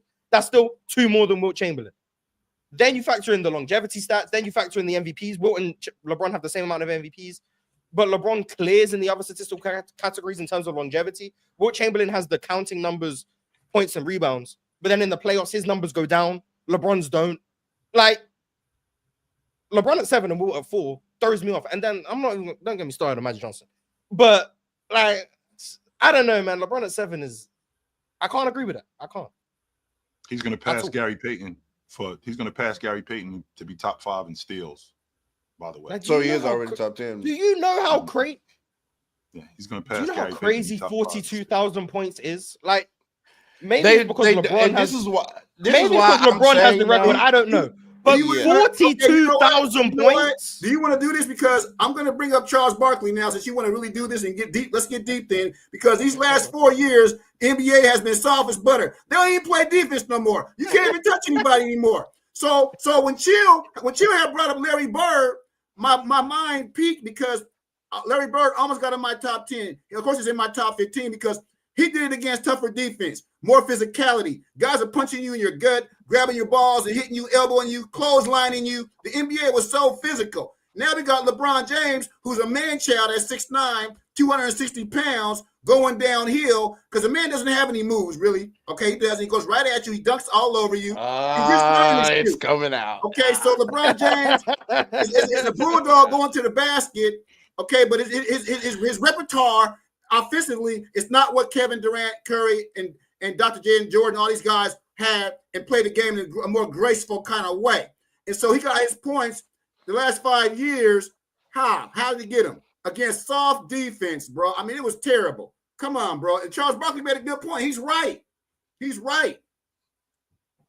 So, okay, Guru, let me ask you something. Let me. I just want to go ahead and get to the root of this issue because I feel like I know what it is. 2008, 2009, 2010. Who do you think was the best player in the league then?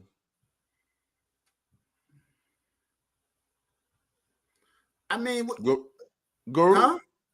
Who Kobe do you Bryant. think was the best player in the league? Kobe Bryant. Okay.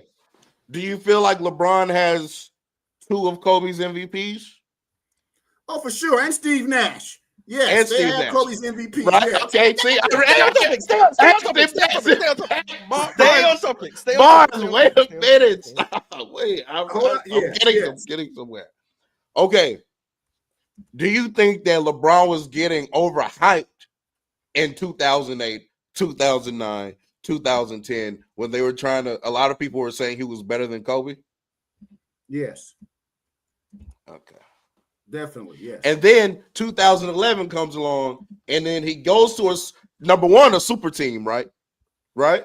He goes to a super team and then loses in that fashion. And so then to you, that confirms like, oh, I've been right about dude this whole time, and he definitely hasn't been better than Kobe this whole time, right? Right. Okay. Right. So I agree. Can I argue with you? I would like to just bring this argument to the table, this proposition, that maybe you're low on LeBron because you feel like he was taken away from your favorite and best player during the time, and you're holding that against him. You're holding that against him, and you're not really realizing what LeBron James is doing as far as a career. Because at this point, Guru, you know it. Guru, you know it. You know, I know you. You're an accolades guy. Come on, I know it. You like the points. Come on, I know it. I know you do. So we got to let that go. Okay, it took me a little bit. It took me a little time. You know what I'm saying? I had to get there because Kobe's my favorite player ever too. But at a certain point, Guru, it's undeniable, Guru. LeBron is that good. And I know we try to excuse it away and, oh, he had to do this and, oh, he had to but our eyes, Guru, aren't lying to us. Okay? Our eyes aren't lying to us. He's done it his entire career. At this point, we got to give it up, Guru. Guru, you know LeBron James is top 5, Guru. You know LeBron is top 5. Bare minimum top 5. Bare minimum. If I can move him, you can move him over Dr. J if you want to. He cannot be in my top 5, and he can't be in my top 5. Now, see, I know why he brings up Wilt Chamberlain. He brings up Wilt Chamberlain because Wilt Chamberlain only has 2 championships, but he can't put that against anybody else in my top 5 because you can't argue against Jordan and Kareem and Kobe and Magic. You can't argue against them guys because they have more rings than him, and that's what we're going back to. When you said about LeBron's greatness, and you're right, for a long time, he has been great. He has been great, and I have to give in. And that's why this year I said the Lakers going to win the NBA championship with Luka. You got LeBron, Austin Reeves, and you got DeAndre Ayton and them boys. So I say that, and I get what you're saying. But you're right. And you're right about something. That Michael Jordan, 6 championships, and then you had the LeBron James and Kobe commercials. You're right. I am stuck in time. Puppets, yeah. Right. I am stuck in time, and I am a witness, and I am judging LeBron James on his championships. You're right, I am. And I'm holding him to that while you guys jump over that because he's an all-time leading scorer. And then you want to change the criteria to say, now that's why he's the greatest player, but he still doesn't have the championships. He's still 2 championships behind Kareem. He's still 2 behind Jordan. And we know how far everybody is behind Bill Russell. But Jordan is ahead of Bryant. But you got Bryant as the GOAT. Yeah, because I think he's a better all-around player than Michael Jordan, skill-wise. Because I told you before, Michael Jordan couldn't dribble as good as Kobe or shoot as good as Kobe from three-point line, and his game evolved to a higher level than Jordan's with his mid-range game. You know what I'm saying? Off the dribble, that's better than Jordan's in my opinion. And so, to you, Guru, you don't think LeBron's like a skill player? I think LeBron James has never really had a great jump shot.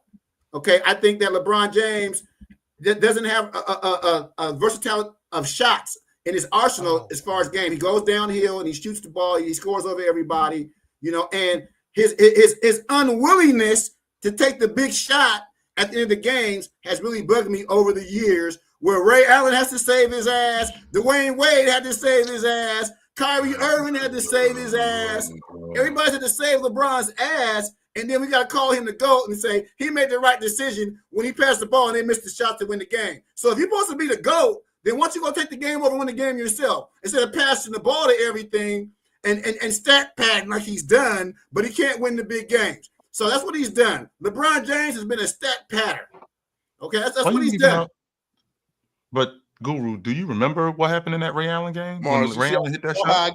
Do you remember? This is fair. I really don't want to talk about. I mean, this is prime off-season talk. But Guru, do you remember what happened in that game 6? How they got to that point? Do you remember that? In terms of him getting saved, do you remember that? Up until that point. You talking about Miami? That Miami game? Yeah. Do you remember what happened? Like how they got to that point? Yeah, how to get to that point? Oh, so you don't remember how they got to that point? I mean, he was not playing good, but up until that point, I mean, he dropped 16 in the fourth quarter and closed the game. And then Ray Allen was able. Well, first of all, Kawhi Leonard choked at the free throw line. He could have iced the game. Game would have been over if Kawhi Leonard would have iced the game. But the 16 points James scored in the fourth quarter to get them back in the game. Enough chill, by the way. No, it doesn't. Oh, yeah, absolutely. He could have. If he makes those 2 free throws, game's over. Yeah, they would. Ginobili also missed a free Ginobili missed one as well. And Ginobili missed a free throw to ice the game. So with that being said, James gets them back in the game because Dwayne Wade isn't killing. But James is absolutely getting them back in the game. He scored 16 points in the fourth quarter, gets on the glass, is doing everything that he possibly can to keep them in the game. And he got some luck. And one of the things that he got lucky with was Leonard choked and didn't make free throws. Same thing with Manu Ginobili. He didn't make free throws. And Greg Popovich also did a bad job because he took Tim Duncan out of the game. At the end of that game, your best rebounder is off the floor, which would explain why Chris Bosh got that rebound and was able to kick it out to Ray Allen for the 3 to go into overtime. And then we get into overtime, and then James, now who's matched up on Tony Parker, slows him down in the championship in that game 6. And then they get to game 7, where I think he had a triple double, but he was close to a triple double in that game 7. I think on a lot of jumpers too, by the way. On a lot. In fact, Guru, he hit the mid range to ice the game. At the end of the game, he ended up hitting that mid range to ice the game. So, I mean, when you talk about getting saved, I mean, James, all of the stuff that we talk about James not doing, he did. And I think he wasn't shooting the ball well, to be fair, granted. Before that game 7, and even in that game 6, prior to that great explosion. He was having a bad series. He was having a bad jump shooting series again. He wasn't great. He wasn't great. He had a bad jump shooting series against OKC the previous year in the finals as well. But he did come through in game 7. Even though he did hit that jump shot, even though he did hit that 3 to ice the game with cramps, he could hardly walk. And he hit that 3 to ice the game in game 4 because that game is in the balance. They ended up going up 3-1, and then they smoked them in game 5. So, I mean, everything that you say that he doesn't do, he did. So I think we passed that. I 100% think we passed that. Yeah, you know what? You're making good points about LeBron checking every box, but the box he hasn't checked has been the ring and the Mount Rushmore box, and that's where I have to go back to because you got Jordan 6 and you got Kobe 5. Now, we even forgot about Magic Johnson, but what I'm saying is LeBron James, he is trying to catch that mark, right? Isn't that where he was trying to extend to? He wasn't trying to get the most points. And you guys skipped over what I said about Charles Barkley with LeBron James getting these last 5,000 points in a softer NBA that doesn't play defense and allows people to do whatever they want to do. And we got 300-point all-star games and this crap that's going on now in the NBA with this Ole defense. Okay, but we have to talk about rings and we have to talk about performances. And we have to talk about guys' best years because longevity-wise, LeBron James, we could say he's the GOAT then because he has the most points, right? He has all his assists and rebounds. He's played the longest. But what did Wilt Chamberlain do in those 14 years? What did Magic Johnson do in his 12 years? Okay, what are these guys doing in this short period of time? With your criteria, because it sounds to me like your criteria is based solely, and the Mount Rushmore is based solely on those rings. So if it's based solely on those rings, Bill Russell got to be here. He has to be. He cannot not be there. I got the most of everybody, and I was integral in what we were doing. It's not like I was just there. I was integral in what we were doing. To your point, you like to bring up numbers. I still got the best game 7 in NBA history and NBA Finals. I went 30 and 40.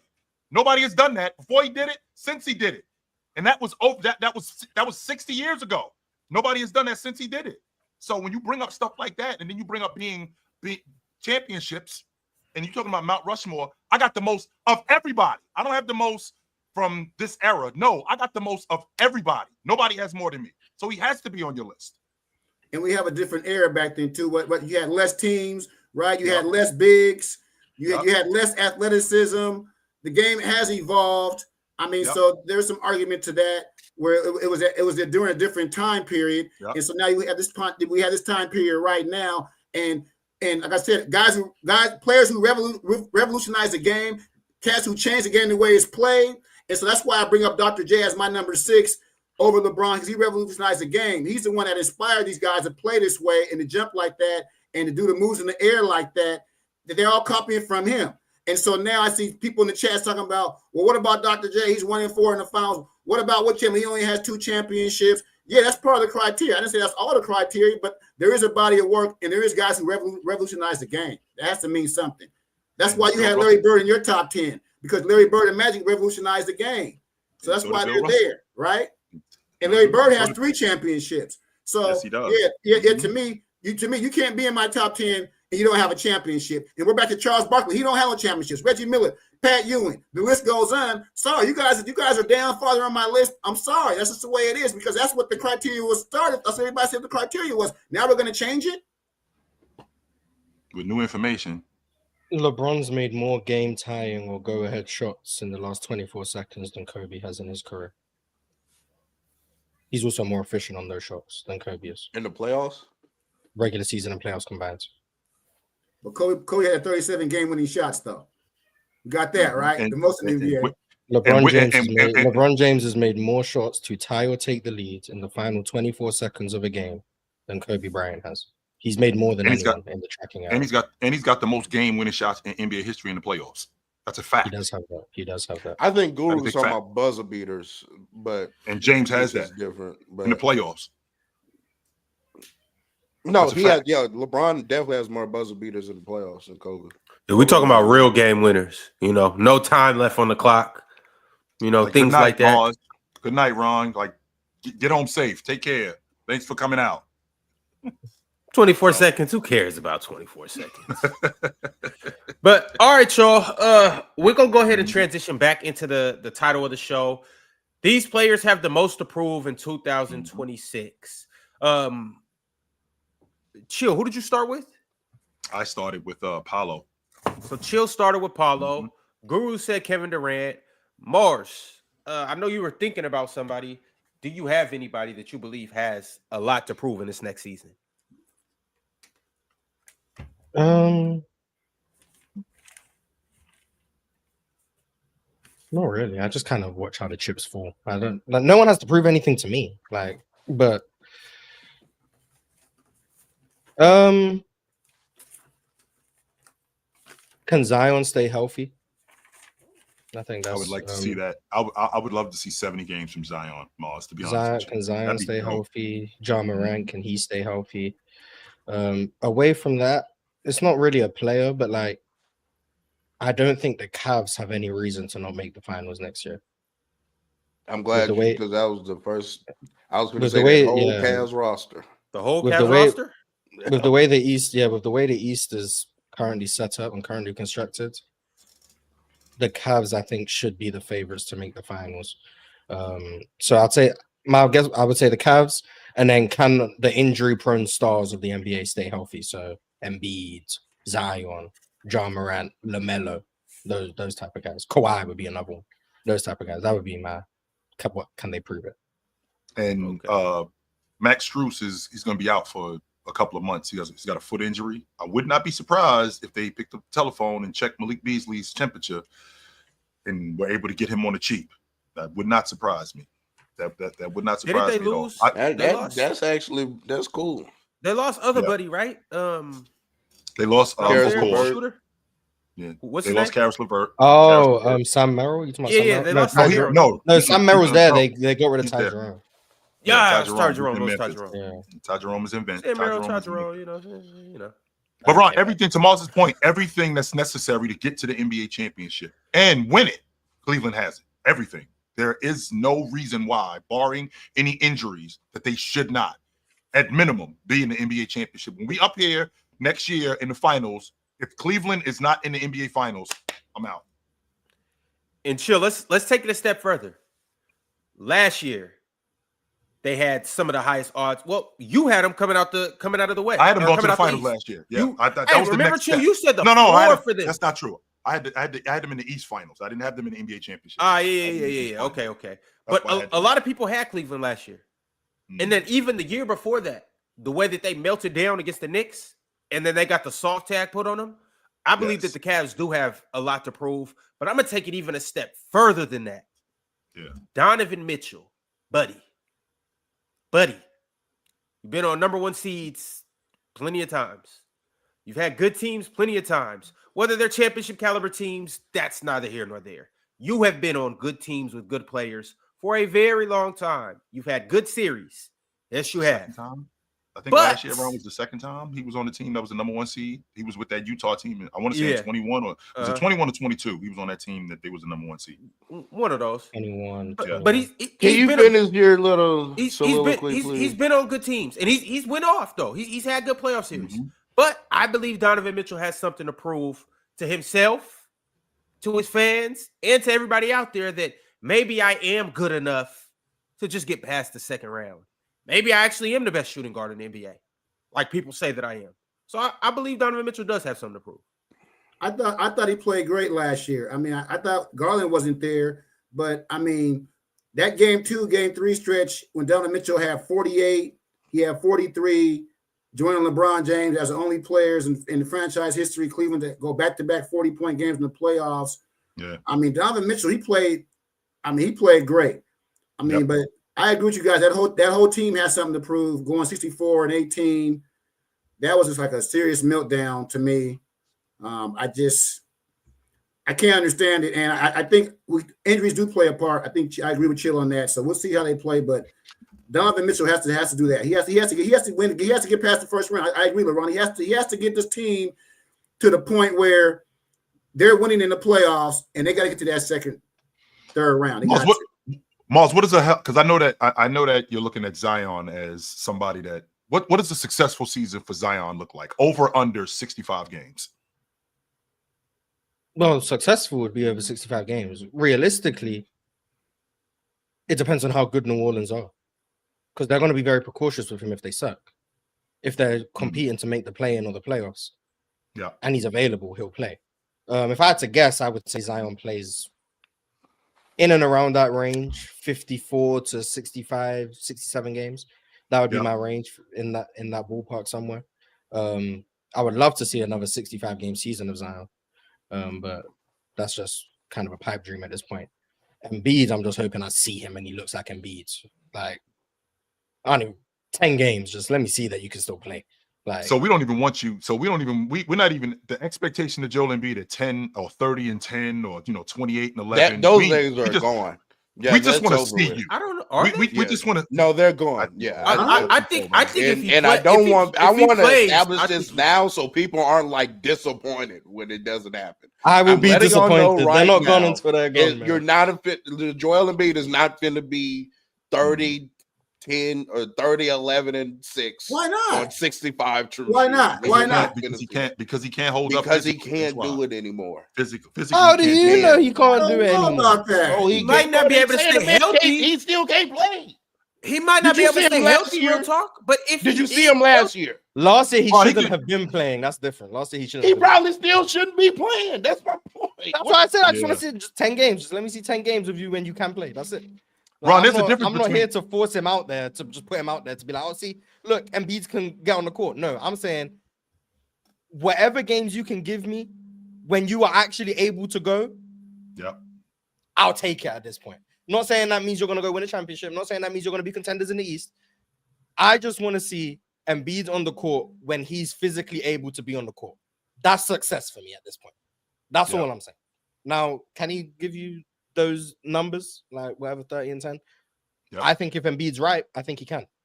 But I also think it's very possible there's no such thing as Embiid being right anymore. So That's what With that I'm being saying, said- by the way. I'm not Yeah, saying and- that if Joel Embiid is healthy, he's not going to perform well. Absolutely. I'm saying it's because he doesn't. I don't exist. think he's physical, like he's physically capable. I really don't. I think those Because days Ron, I are think you over can. Ron, because I think you confusing getting 30 and 10 with being 30 and 10. Those two things aren't the same thing. I think Okay, and that's what I'm saying. I think he could get yeah. 30-10. I'm not necessarily Yeah, saying he will be 30. I think that on a given night we could turn on the TV and see them going up against said Yeah, team. okay. And Okay, I can get with that. I could see Yeah. I could see 34 and 13, 31 and 11. I could see that. But to be able to do that like he's been doing it in the past, night in and night out, to Real Talk's point, physically, I think them days is over. I don't think physically he's able to do that anymore. All right, I don't think he wait can till do it. December rolls around, Mars. We're gonna get a nice little Christmas present. Nah, man. If I see, Just I'm wait. with- I'm I with hope LeBron. Joel Embiid is relatively healthy, man. He's 31 years old. He's not old or anything. Like he can't play at a high level. And I think he's going to come. I think he's going to have a high level season if he's healthy. We know. I get that. But I think you guys are forgetting how skillful this guy is and how good he is. And I mean, the guy's been an MVP. I mean, the guy's been an all-star. I mean, the guy's played at a super high level, man. I mean, Which is fair, Guru. But Yeah. you being the shooter that you were, one of the main reasons why you were the shooter that you were was because of your confidence. You knew that you could shoot the ball. And one of the main reasons why you were confident in yourself, because physically you felt great. Now, if your hand isn't feeling like you want it to feel, if your legs don't feel, if you don't run like you used to be able to run, if these things aren't going on, that's going to, on some level, alter your confidence as a shooter. That doesn't mean that you still can't shoot, but on some level, like I can't run as fast as I used to. I can't jump as high. I can't come off screens like I'm able to because my leg or my health isn't what it is.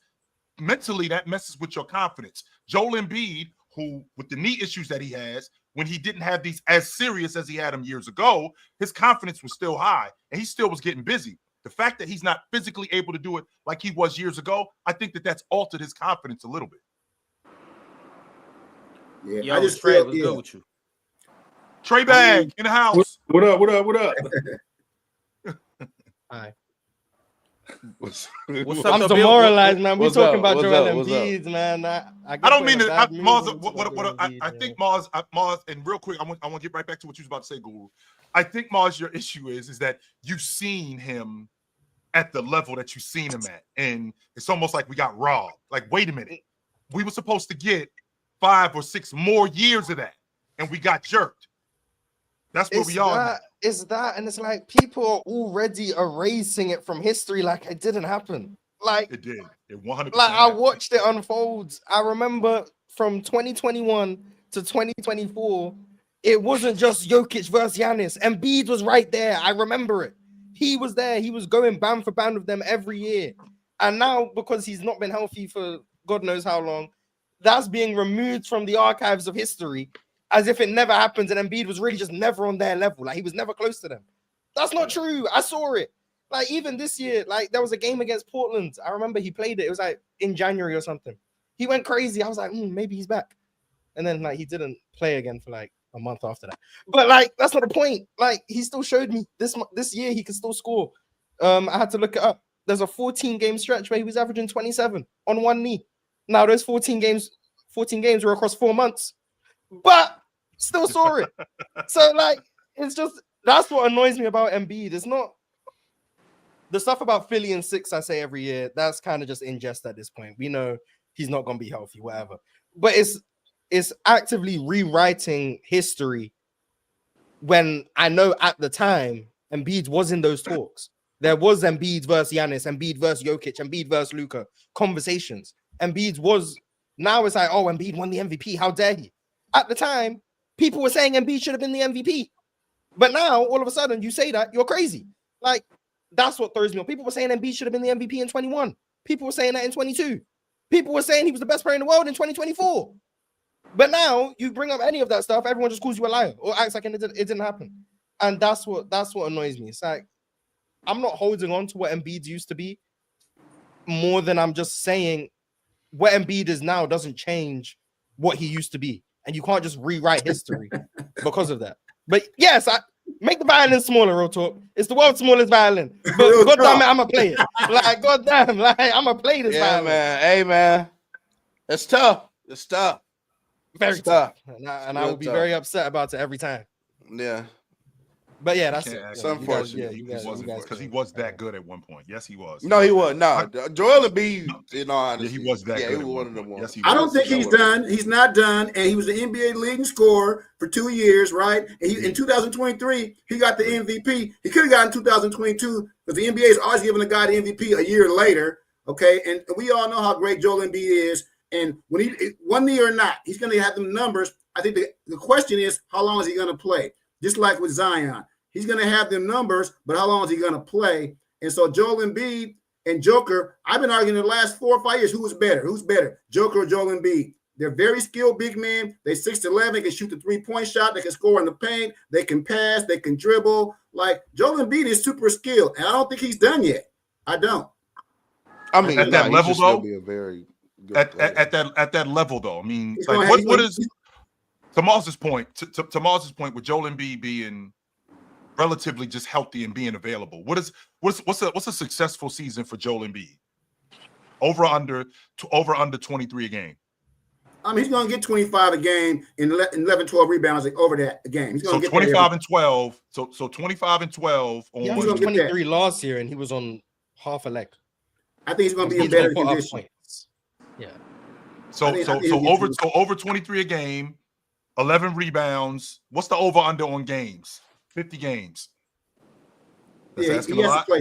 I'm giving him 60. 60. I'm gonna give him 60. They already have 17 back-to-backs. So of the 82, you're taking off 17 instantly because he's not playing back-to-backs. We've made that clear. So that means at best he can play 65. So you're saying through the rest of the season he would only miss 5 games? No. Yeah, that's not gonna happen. I'll just let you know. Hey, if Joel could play 41, that's a blessing. Joel will miss the first. I'm pretty sure Joel missed the first 2 weeks of the season, so he's already missed 5 games by that point. Like, so we got. If he can play 28 games, I'll be happy. Yeah. So we gotta give him 50 games. We got to play 50. I'd love to see 50 games. 28 games. What's his contract? 57 million. So 2 million. For how many more years? 4. Oh, that's crazy. For 4 more years, I think. So I feel like he don't even want to hoop no more. I think he wants to play. I just don't even think he want to play. Is his contract worse than Paul George's? Yes. Paul George gonna have a bounce back season, by the way. That's a different conversation. But Embiid, the value of Embiid's contract is probably maybe the worst in the NBA at this point. So real quick, Mars. Okay, we got the Celtics on opening night. Yes or no? It's too. I'd have to hear them talk about him like going into training camp. My gut instinct says no. So we don't get them on opening night against the Celtics. Okay, 3 days later they play Charlotte. What's the date at this time? Like October 25th. It's the 25th. I don't think you see Joel Embiid until mid-November at the earliest. So if I'm getting them around the 14th, I'm already missed 1, 2, 3, 4, 5, 6, 7, 8, 9, 10, 11. He's already missed 11 games. Damn. He's already missed 11 I'll games. be happy with 28. I'm trying to tell you. So if I get him that Friday at Detroit, right? And who's the next game? Who's the next game? Then Monday we got the Clippers in town. Who's the next game?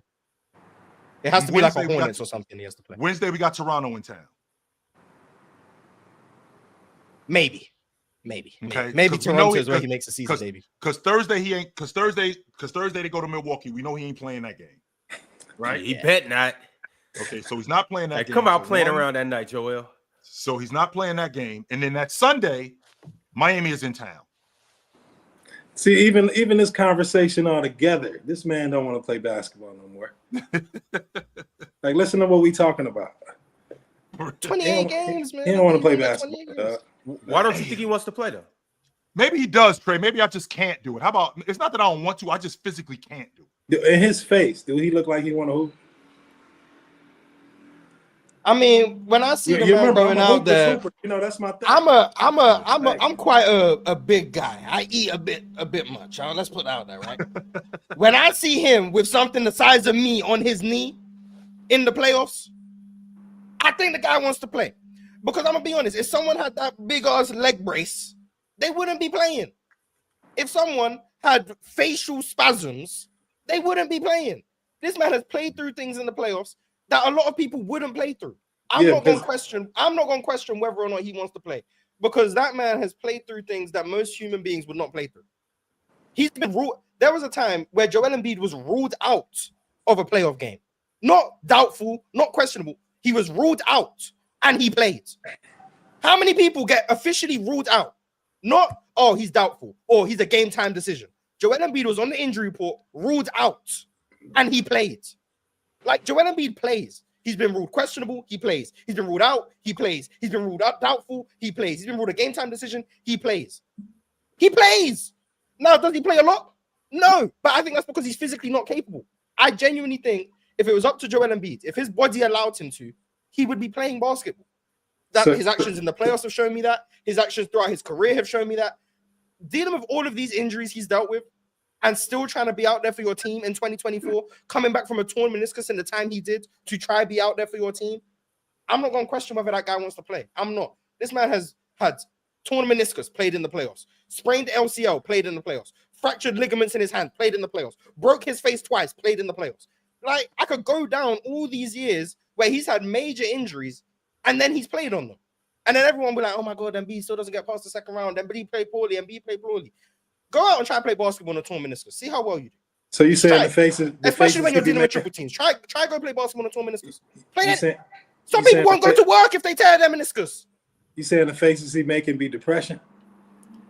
I'm saying the faces. I don't know what his faces are. Because I'm going to say the guy wants to play basketball. That's what I'm going to say. I will agree with you. When I first jumped on, people are acting like Embiid don't exist. Like, they are. He been killing. I will agree with you with that. Like, Embiid, he be killing. Like, he been killing. But for me, seeing him now, it just look like he don't want to hoop. Now, whether it's depression, whether it's frustration, whether it just look like he don't want to play basketball. Like, whatever it is. I'd be depressed if my body was letting me down like this. Yeah, I agree with you. Like, there's no shot at Embiid because he do go hard. You know what I'm saying? It just look like he don't want to play no more. Like, and especially in a situation where. Oh, I get what you're saying. Okay, I took it as if you were saying Joel Embiid doesn't love the game. When you're saying it's like Joel Embiid is like, he's saying he just don't want to. Yeah, he don't. Yeah, I misinterpreted. Yeah, especially when you're in a situation where you can't break through. So he over there in Philly, he not winning like how he want to win. Like, his efforts go out the window at the end of the day. If you get put out in the second round every year, and then you putting your body on the line like that, he probably he's put every time he put himself on the floor, he at risk. So every game in his mind, he like, I'm putting at risk. I might get this 25 and 10 or 30 and whatever. But every time he leave the floor, he leaving with a new injury.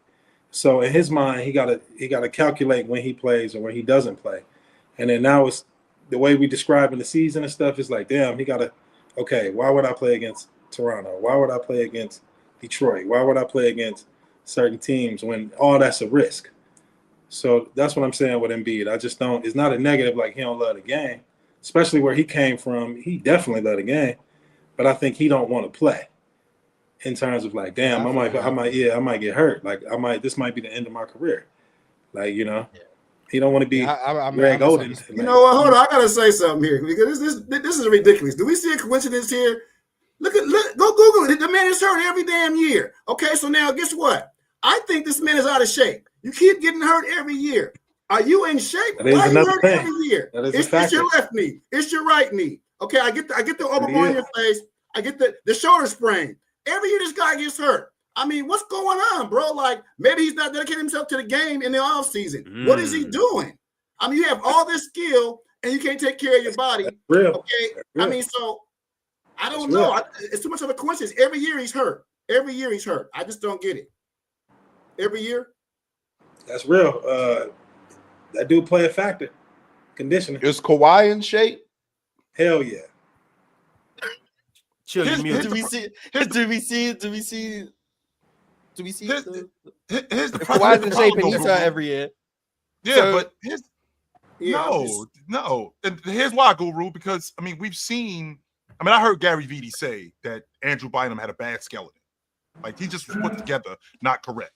We've seen Joel Embiid come into camp out of shape. Okay, I won't argue that point. But we've also seen Joel Embiid. We've also seen Joel Embiid come into camp, drop 20 pounds, and he's in great shape. Joel Embiid came into camp last year. He was in great shape. But so that fluctuation of weight do take a toll on your body. Yes, it does. 100%. Kawhi Leonard comes in shape every year. He's always great. But what we can't leave out, I don't think we can put injuries on this. I mean, I don't think we can put him not being in shape.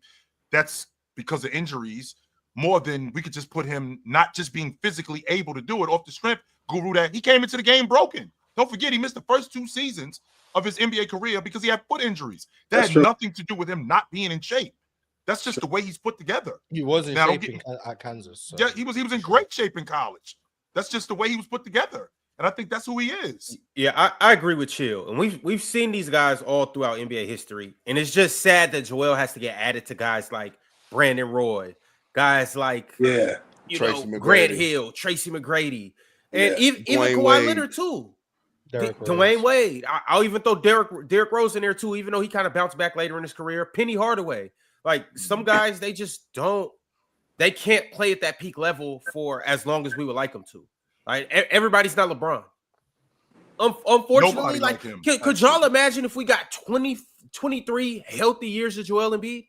What we would be talking about? 10? Oh, I'd be unbearable. I'd be unbearable. How about 10? No, Mars, not even 20. How about just 10? Let's get a decade of Joel Embiid. Even then, though, Chill. Just give me the last 5 years. He would definitely I'll be take helping one of my agendas for sure. Just give me the last 5 years and I'll be happy. Just give me the 2020. How hard is it to have a 10-year peak, though? Or a 10-year prime? Whatever you want. Let's say a 10-year prime. How hard is it to have a healthy 10-year prime? Did Kevin Durant got injured twice in his prime, correct? 2 major injuries. Yeah. So you see what I'm saying? Like, it's so hard just to stay healthy for 5 to 10 years, let alone like a guy like Joel Embiid, where it's just like, I just got a bad body. I just do. So it's just unfortunate. When you get a guy that good and he just can't stay healthy for 2 straight years, it just sucks. So what you saying with LeBron, is it more about discipline or is it his ability to play? I'll just shut up. Oh, that's called I think luck. it's a combination of things. No, it's discipline. Luck? There's discipline involved. Yeah, luck. But yet some people Like not getting injured or nothing like that? Some people hit the genetic lottery. Like some people do just hit the genetic lottery. And James is one of those guys. Your body can just hold up in ways that other people's can't. Now, LeBron has done the most to maximize his genetic gifts. Absolutely. Like in terms of the money he spends on his body, how serious he takes his craft and his discipline. He's done all of that. But he also, like, if you gave LeBron all of the same tools he has in terms of to look after his body, but you just gave him Joel Embiid's body, he'd get hurt. Now, would it be as hurt? Maybe not. But he'd still just get hurt. LeBron don't take risk when he on the floor. What do you mean? That's what I think. He don't take the same risks. So like when he penetrate and kick. He's not really trying to bang on nobody like that. He's not really trying to push people around. There you go. He's not. Maybe is it because I'm older now? Because I can promise you, Trey, even that wasn't going on. This nigga just windmilled on Derek Lively last year. Yeah, but I'm saying, wait. But did you see the windmill? Like it's not like Derrick Rose was taking risks. Oh, we critiquing windmills now. Like Derrick Rose. Did he say? Risks. Did you see the windmill? Like it wasn't like it wasn't like we can. By the way, real talk. Put it all the way down and put it. No. LeBron don't be taking the same type of risks that everybody. Trey, else. I just think he's just when you just bigger, stronger, and faster than everybody. I think it's just a little different. Like it's different. Like even like we could just compare it to guys in the NFL. Right. It's easier for Derrick Henry to take a hit as opposed to a smaller running back. I'll go to Seattle running back, Kenneth Walker. He's always hurt because dude 5'9", and he an agile back. Derrick Henry. Okay. I'm taking these hits. I'm 6'4", what 240, 230. I'm not saying this is nothing for me. Yeah, I'm not saying it to take away from LeBron's game, because to me, LeBron is one of the greatest of all time. I'm saying it like it's in comparison to Floyd Mayweather. No, like you don't have to take the same type of risk, because exactly what you said, he's so much better. But even Floyd got caught by Shane Mosley and Zab Judah, and like this is what I'm saying. It's luck 1,000%, because there are certain things that can happen that just happen regardless of how in shape you are, how you're playing. And I do think, though, Trey, I do think you do have a point about. I do think that Bron is very spatially aware. I will say that for sure. Right. But he still does things that at a certain point of their career, let's say like the chase down block that he likes to do, right? That's very dangerous. I'm pretty sure that's how Paul George ended up snapping his leg. Yeah, that is how he broke his leg, but that's because the stanchion was messed up. But this is what I'm saying though. Like even when he was doing it, I'm saying there are certain things that's literally just wrong place, wrong time at the wrong moment. Like to avoid that for 23 years, that is a blessing. That is a blessing. That what was his biggest until the Solomon Hill was like one of the and it used to be that 2015. Bron used to like roll his ankle over and you'd be like, damn, he's gonna be out 3 weeks, and he just tie his shoe and go dunk on the nigga again. He'd be like, well, I guess you know what, but it goes what I was telling you guys earlier of why I had Dr. J over LeBron, right? And you guys are scoffing at me because Dr. J would dunk on you. Dr. J would swing the ball around, you take the risk, go to the back. In Chuck Taylor's. Bron caught more bodies than damn near anyone else. Listen, LeBron James won't even get the dunk contest. That goes to his point too. That he doesn't want to take risk with his body. It goes to all these points. He takes care of himself. And I won't even bring up the supplements, the allegations of LeBron James supplements that he's taking and what about his body, okay? Because we know what I'm talking about here. If you guys want to go there, you might as well say the hard R.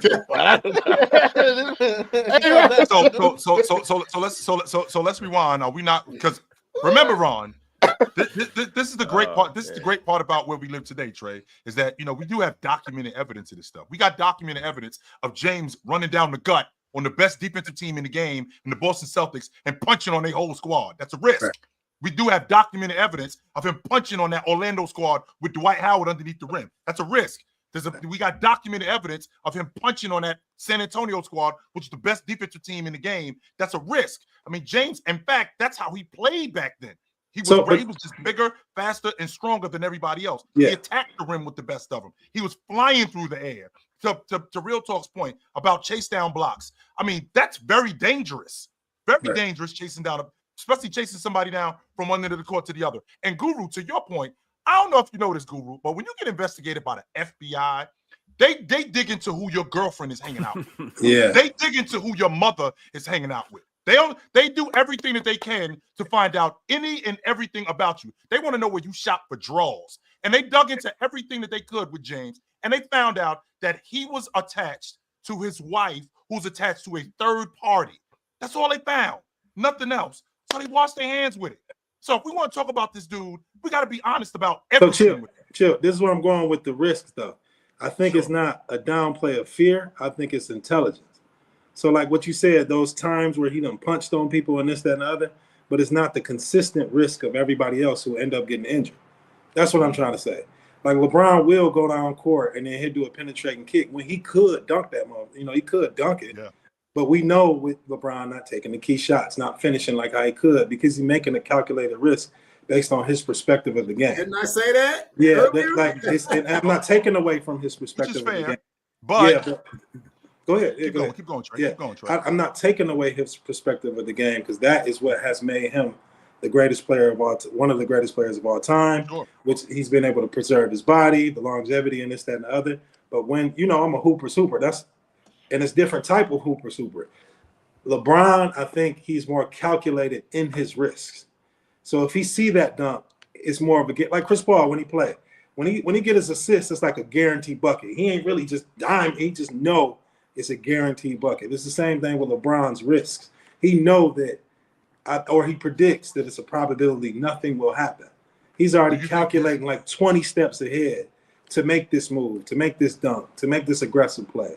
And that's the way. And he is like when he dribbles, he stands straight up. Those type of players, they calculating before they even do a move. He's not like Derrick Rose from the 3-point line, bending down and just going up no matter what, or even like a Ja. Like I want to Dwayne Wade too. Dwayne Wade. Wade. On that. Do you think? I do agree with that. Do you think Giannis takes more risk? Mad risk. I think Giannis. Would it be? And to expand on that question, would it be because I'm more skilled than you are? Like I have more skill, I have a better skill set than you, so I can go in here and punch. I could go in here and punch it on this dude. I could go in here and score this, but Kyle Korver just hit 2 threes in a row. Giannis might not be able to recognize that. I did though, and I'm going to kick it to Giannis. That doesn't mean that I'm not. I won't punch it on your big man. That doesn't mean that I won't go in here and score with the best of them on the best of them. It's just that my skill set allows me to just be better at these kind of things. That's a testament to LeBron's greatness, right? Which is why I'm going to last longer. Right. Is that fair? Yeah, that's fair. That's a testament to his greatness. But it's all about the perspective of the audience. You got one audience who'll be like, "Oh, LeBron, he's scared, this, that, and the other." But you'll have another audience who say he being smart, and that's why I compared it to Floyd. Like, okay, Floyd not a knockout puncher, this, that, and the other, but he winning, and he undefeated. So it's all a testament to. I mean, it's all a perspective of the audience. I think that's actually a funny comparison because I would just say that I think you're right about like the second halves of their career, even like Floyd, like Money Mayweather. I think you're correct about like second stint Cleveland Ford.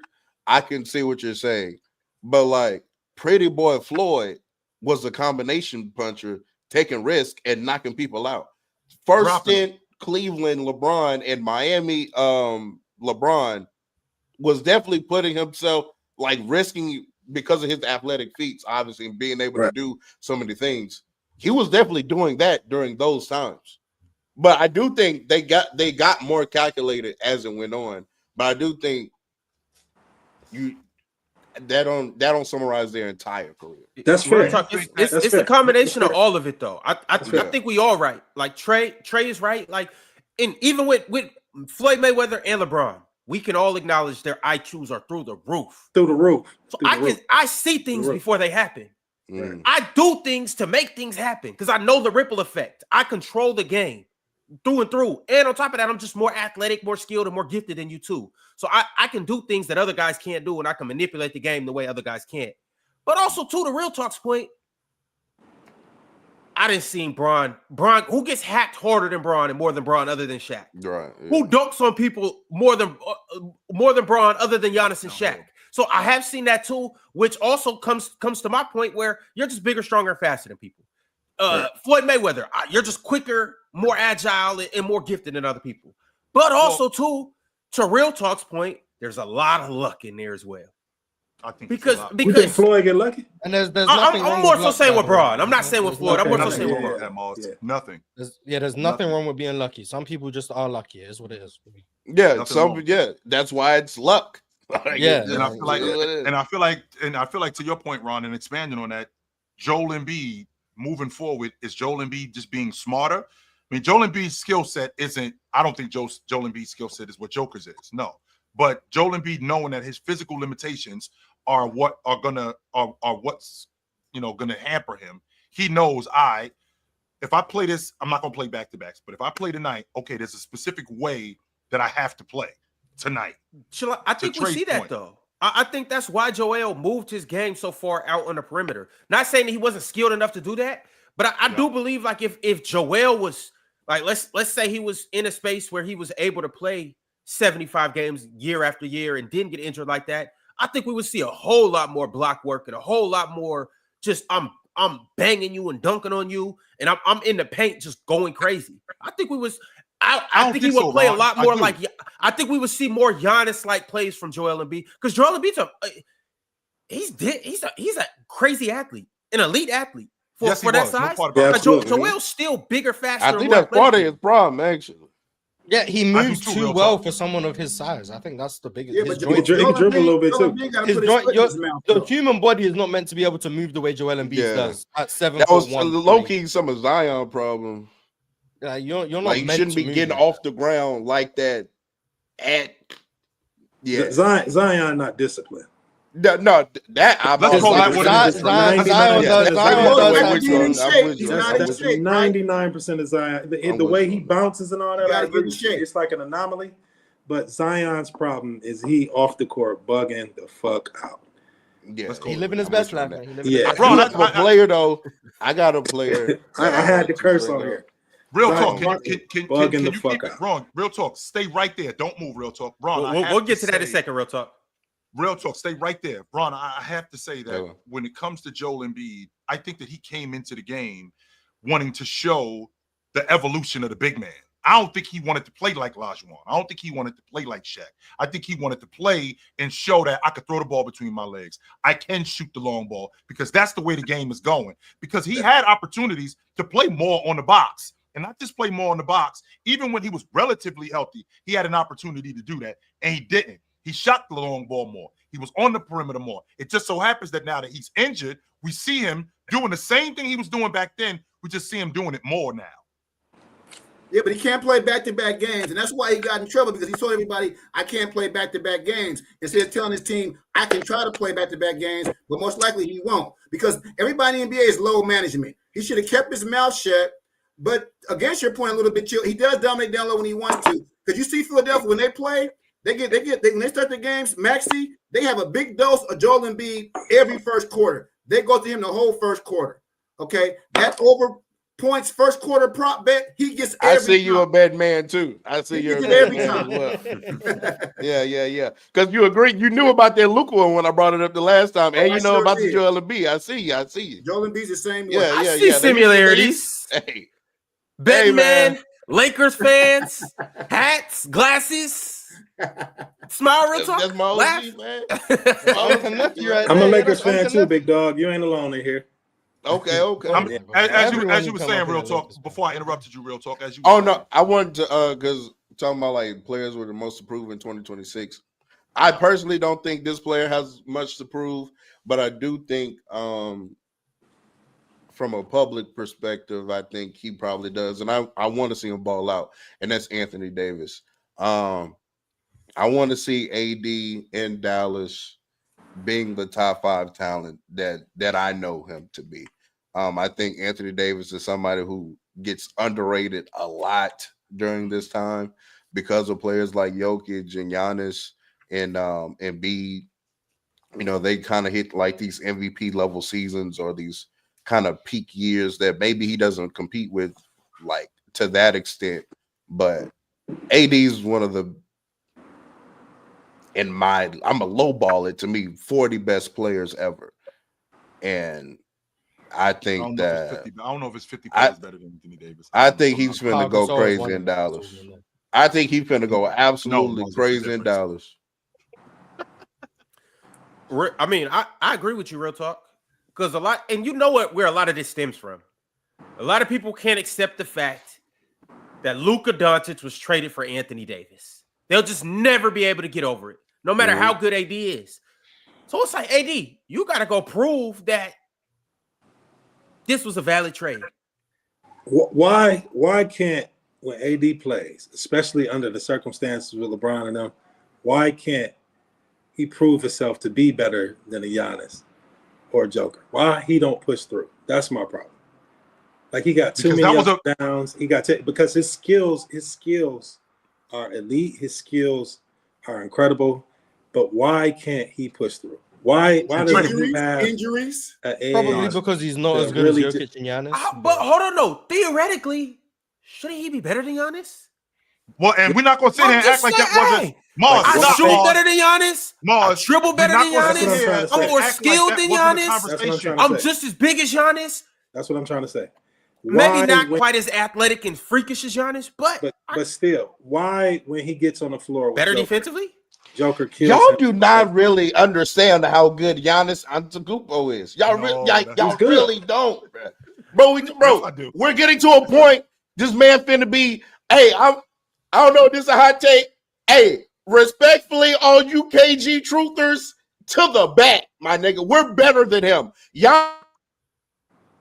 Yep. Yeah. Cook. Yeah, all right. Look, Come on. hey, Happened to me earlier. We're It's your starting turn. to talk the real No, pack that Wi-Fi up. Hey, real You talk. got Your Your Wi-Fi cut out. You got cooked. The same way Ron's Wi-Fi got cooked earlier. You got cooked.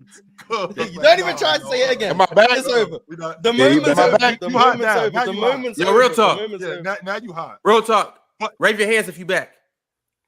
I don't know if we can see you. Oh, all right, you cool. You cool. Yeah, he hot. Nah, But the Trey, to moment's your over. point, It's we're not not gonna gonna hit act the like same, we're not gonna act like Giannis and Damn. AD wasn't the conversation. That was going on. There was a time when Anthony Davis and Giannis, we were having a conversation about who's the best power Yeah, forward. 2020. Yeah, 2020. But A I'm- real but I'm conversation, saying- we're having that conversation. With that package that this man has, Yeah. why can't he break through? Like at the end of the day, Giannis just coming down court, dunking and blocking shots. We don't necessarily see a giant skill set, and we do see it out of Joker. But I'm talking about the competitive side of it. It does not feel like it feels like AD is just too many fluctuations. One day he going crazy, the next day he not. One day he injured, the next day it's just too much fluctuation for me. Versus these other guys who, like, I don't think Giannis is better than AD, not even close in terms of the art of basketball. Like, but the way he AD is better at plays, basketball than Giannis is modern Shaq. no, I'm not gonna say I don't that. agree- I don't agree. No. I'm saying the amount of points that he scores in the paint on a year-to-year basis on his volume and efficiency. Are you talking about analytics? Giannis No, is that's not. It's literally where That he's is. That's scoring the ball That's from. analytics. Cool. That's What I'm get- saying, Noticing the where edge you for score me- from is an analytic. I guess. you- I don't know. Real talk, it's Giannis, okay. for me, You the went edge- spreadsheets FC on us. It's okay. Can we We stop get this it. though? The edge is Giannis' will to win. Wait. Can you stop? Can you guys please stop? He's not better than Giannis. Let's please stop it. He's we not know better he's than Giannis not. by a long shot. He's I'm not- with you. I'm with you. Giannis won the NBA championship. He's an NBA Finals MVP. He's most valuable player 2 times. AD has not really been the lead dog at all. The Lakers, he wasn't the lead dog. It's LeBron James. We know it's there. Okay, AD, he gets hurt. He's not. AD has not been the lead star. Giannis has taken that Milwaukee team to new heights almost by himself. Okay, and that's why they had Dame Lillard come there to help him. He's been by himself dominating. He's been defensive player of the year. He gets the most rebounds. Are we serious here? No. Wait. He's No. He's I'm not not saying nowhere he- near no, Davis. no. He's not I'm not nowhere near saying- Davis. I'm not saying he better. I'm talking about his skill set. I think what pushes Giannis over the edge is his just will to win. All I'm talking about, what I'm questioning is for AD to have such a great skill set, why can't he break through? That's what I'm saying. Yeah, Giannis is clearly better. Yes, that mid-range Yeah, that's what I'm jumper, saying. all them Yeah, skills off that's the what I'm handle. saying. Yeah. Could y'all imagine if Giannis had that. AD skill set That's what I'm trying to from say. day That's one? what No, I'm trying from to day say. one. That's what I'm trying to say. That's what I'm trying to say. I'm gonna just pose a question, right? And I'm gonna join Spreadsheets FC. I'm gonna join Real Talk. Are we aware that Giannis over the last 3 years has shot 30 better and from 10. mid-range? Has shot better from mid-range than Anthony Davis? Are we aware of that? I'm even talking about stretching it out to the 3 though. I'm Yeah. talking Okay, about are we aware Yeah. that over the last 3 years, AD shot 28% from 3? Are we aware of that? Or does AD's form just look pretty that you ignore that the shots don't go in? Yeah, you could be I'm right. just genuinely curious. It might be the form. AD got nice mechanics. They look nice. But He ain't hold been on, making though, threes Mars. for 5 years. All right, that's cool. But let's go 21 and before though. Let's talk about New Orleans, the championship run, and all of that. Because we could say the last 3 years, Well, but the last 2020, when AD makes 50% of his mid-range jumpers, yeah, that's a different AD. That's not Anthony Davis. That's just not who he's been.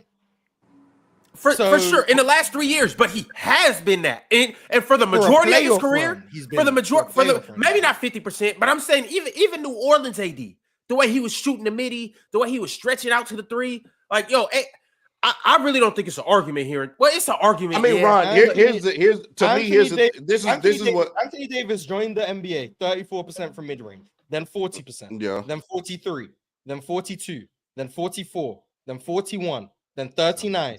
Then he gets to LA, 37 in the regular season. 43, 39. The last few years are actually his best mid-range shooting seasons.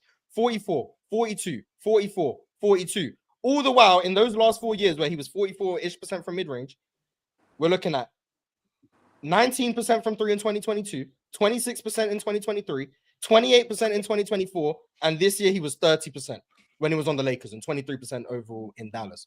If I compare that to Giannis, those numbers are mightily similar. Like, Anthony Davis doesn't just clearly shoot better than Giannis, besides from the free throw line. So I'm asking. So it's just more that he's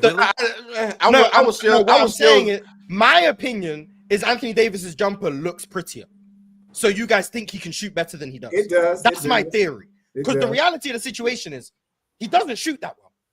Yeah. Mars, But I would still say that AD definitely is still I would still. I'm not saying he's not. I'm not saying he's not a better saying. shooter. What I'm asking is, why is it seen as this substantial gap? Is it because Anthony Davis' jumper looks prettier? Because the numbers would say there's not a large gap. I think willingness too, though, Morris. Willingness. Giannis was very willing. Giannis was very willing this year. It's only been 2 or 3 years with Giannis really willing. No, because I'm still. By the way, I think AD shoots better than Giannis, because before this year, Giannis shot 36% from mid-range last year, 32% the year before that, and 41% the year before that. So we haven't seen the consistency from Giannis. And he also doesn't shoot the three. We're looking at 28%, 28%. So I think AD shoots better than Giannis. AD has better touch than Giannis. Like there's several indicators that tell you that AD is a better shooter. If you're telling me you think Anthony Davis has a better handle than Giannis, I don't know how you come to that conclusion. So okay. So this is the biggest problem right here. Do y'all know the difference between hoopers and basketball players? Enlighten me. Yeah. So a hooper is somebody who does have a better skill set. The stats might not reflect. Okay. But but Anthony Davis is a better hooper.